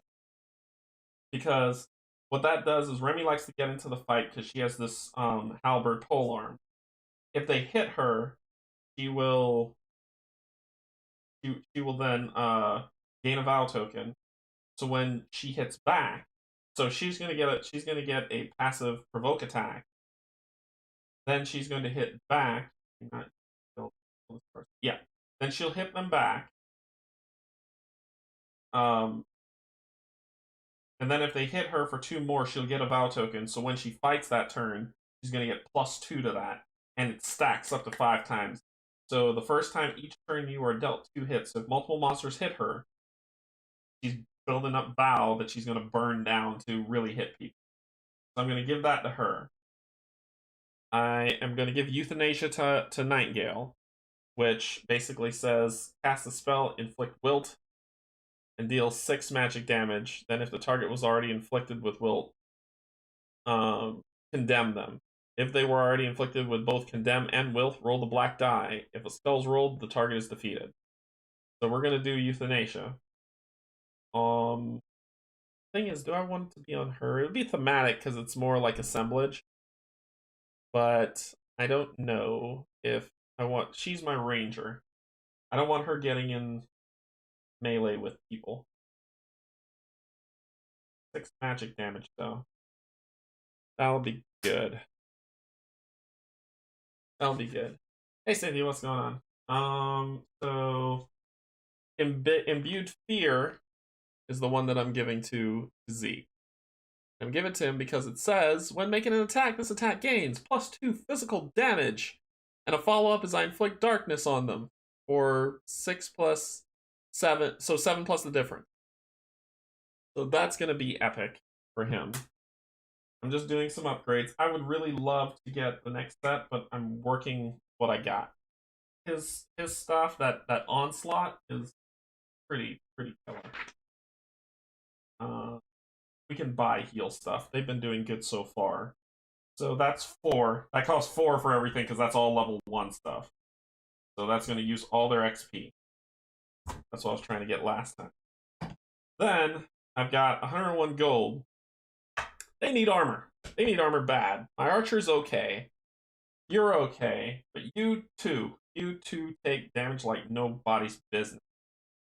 The problem is there's this armor set here, right? That says it's it just gives them from their current armor. It just gives them +2 more health, but the armor's still the same. However, you get this thing here that says, you know, the usual ignore all damage dealt to you, which is what I have. But you get this exhaust ability that says when an adjacent opponent hits you with an attack, they are dealt 3 physical damage. So that's inflicting something. We've got this one, which is, what does it say? Perpetrator's catsuit. Why not? Basically, it says when making a dodge roll, you roll reduced damage at any time you cannot be targeted. That's a flip. However, it gives you +1 armor, so it's the upgrade to the badass leather jacket. It gives you +1 armor, but it gives you 8 health instead of 4. This I'm thinking about might be beneficial to Remy, only because she gets hit a lot. And so it could be, but it could be that she's gonna have 1 less shielding, but 6 more health. And that's why I'm thinking I'm gonna buy that for her. for my 2 killers over here, and let me hide this foreteller thing so you can see it. So for my 2 killers over here, the killers I'm making, that's Nightingale and Zeke, I'm getting them these respectfully. But I gotta work out how I'm gonna do it. But basically, it gives them 3 more health, and it gives them that added ability at the bottom to reduce physical damage by 2. Zeke already has that with the Badass Leather Jacket, but Rook does not. Not Rook, sorry, Nightingale does not. So these 2 are coming to them. It's 50 gold each. So I gotta do out my money properly, right? The things that I found when I was out were the straight shiv, which I'm gonna sell that for 10 gold. The axe, which I'm not gonna use, so I'm gonna sell that for 10 gold. These 3 I'm gonna distribute, and then I've got this wand. And this wand I'm gonna pass to Nightgill for when she uses euthanasia. She's going to re-equip the wand, pass the spell, and then go from let's see.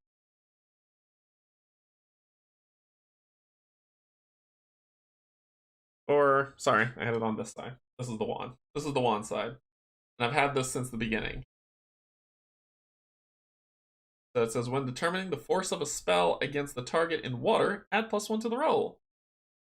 When a water terrain, place a water terrain token within your SOI. So I could put them in there and then do the per encounter. So my plan is to sell these 2 because I'm not going to use them. So this is 20 that I get right here because it's 10 that you can sell for according to the book. To get this down to 30 gold for the cat suit for her. But I do need to reduce all physical damage. That's actually better. So I might make it 35. I might make it 35. So that she can have this barb, so she can push back, so she can at least exhaust this to deal 3 damage to people. I need stronger armor for the. I want him to have it as well. So let's do that. Minus 35. 66. Plus 5 because I'm selling the armor.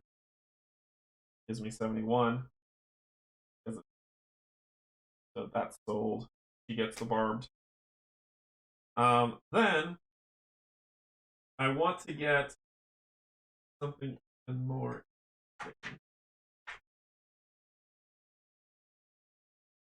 Knocking these things everywhere. Got 4s. This one is one I'm looking at. The ghost canister.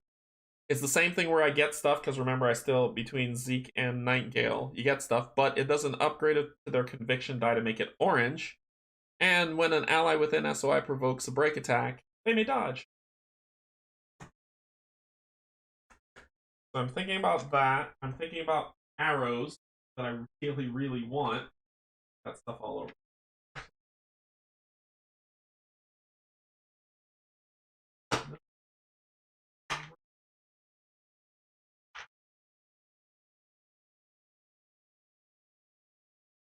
Okay.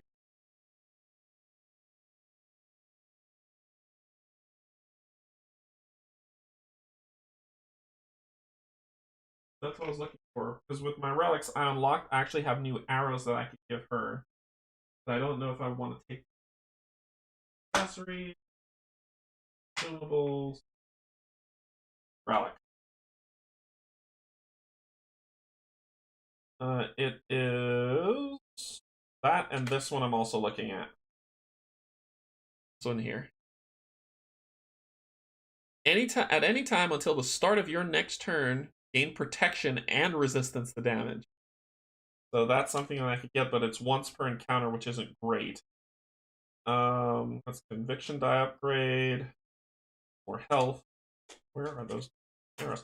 This is another one I was looking at too. This one here. I was looking at this, the Ring of Blood. When you deal damage to an opponent, heal 2. Only 1 ring may be equipped. So this is another thing that I want to give to Remy, because if she hits somebody, she can heal. So I'm thinking of buying that for her.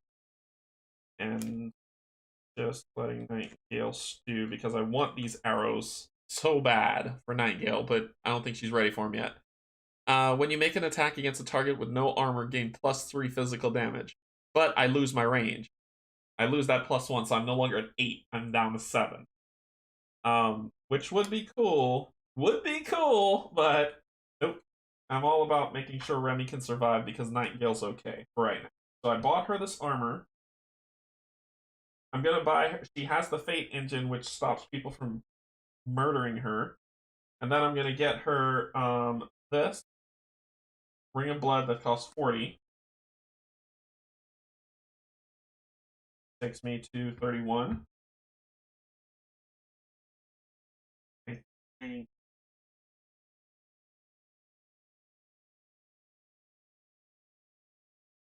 I got something too. I got a prismatic bulb, which I can turn into unlock an item upgrade if I want, or I could get an item upgrade for free. And item upgrades cost 30 gold on common. I really wish they were 15. Item upgrades. Item upgrade. Item upgrade. Or weapon upgrade, whatever you want to call them. Upgrade. Item 2829. Yep, 30 gold. Well, I need to start powering this up. So I think it might be the case where I spent 30 to get. I'm going to spend 30 to get the next masterwork weapon upgrade on there. And no, place a random bulb token adjacent to a figure. I'm going to hang on to that. I'm not going to use that just. Okay, that's my money spent. So I am down to. So that was 30. Down to 1 gold. That is my money burn. So I'm down to 1 gold after all that. But at least I made Remy a little bit more survivable. I upgraded everybody, so we've got to Faust, so she can start getting Vow tokens. I've got Imbued Fear on him to really do some damage.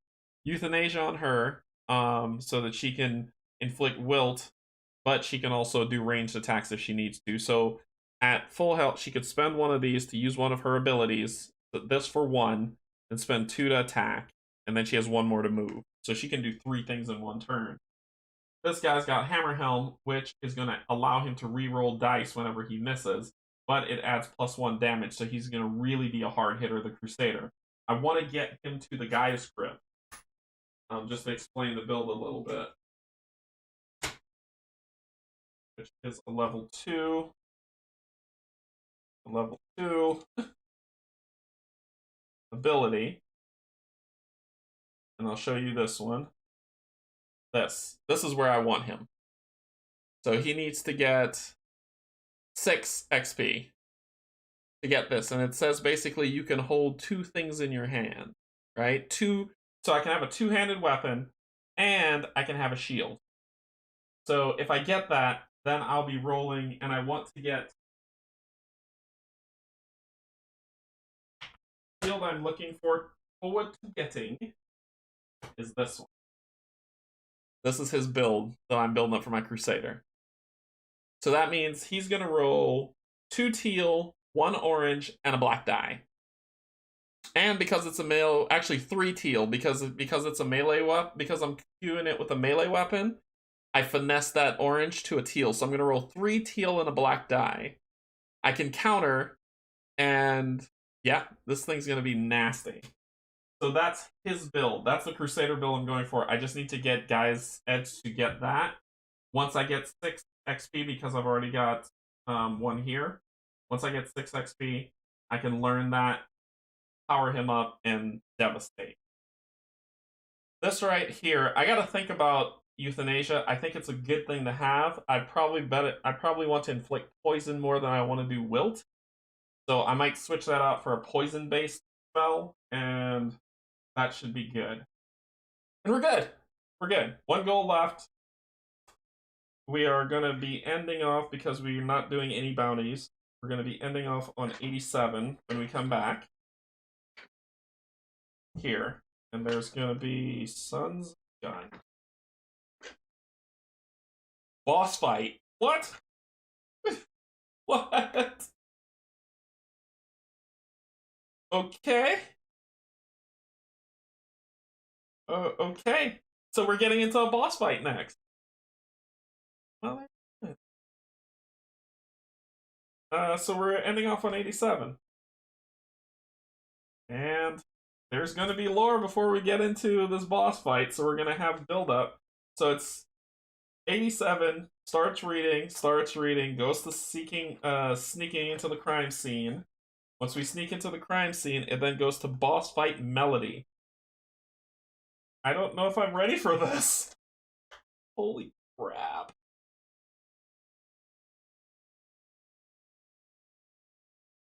I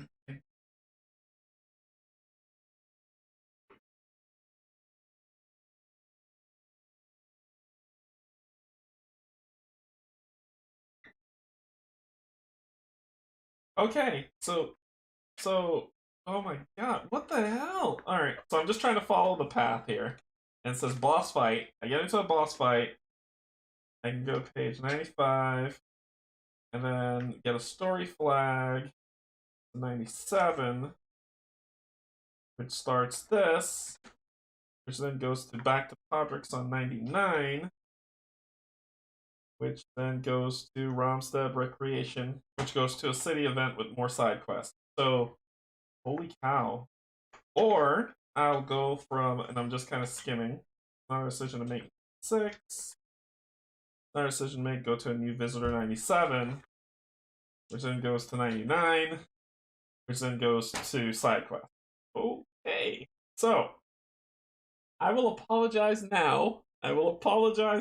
Because it looks like what's happening next is a boss fight, whatever that means.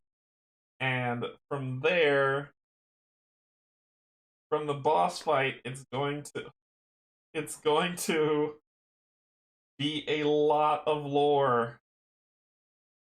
A lot of lore.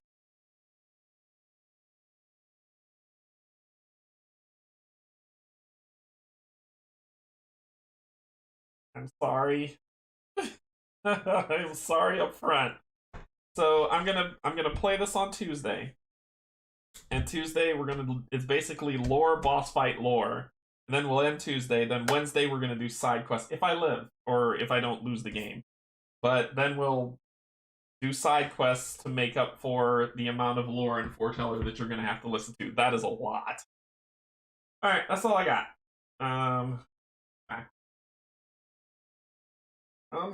And yeah, cool. All right, let's go back up top. Wow, that is a lot. Okay, so that's all we got. Thank you so much for joining me. Wow. Okay. I like I said, I messed up, but I made it right. I even took a penalty upon myself to make sure I got it right. And we're good. That's all I got. That's it. Sunday. Enjoy your morning, evening, or afternoon. I will see you Tuesday. All right, take care, everybody. I ran out of things to say, so I'll just say take care, everybody. Have a good time. I will see you another time. Insert comment here. Bye-bye.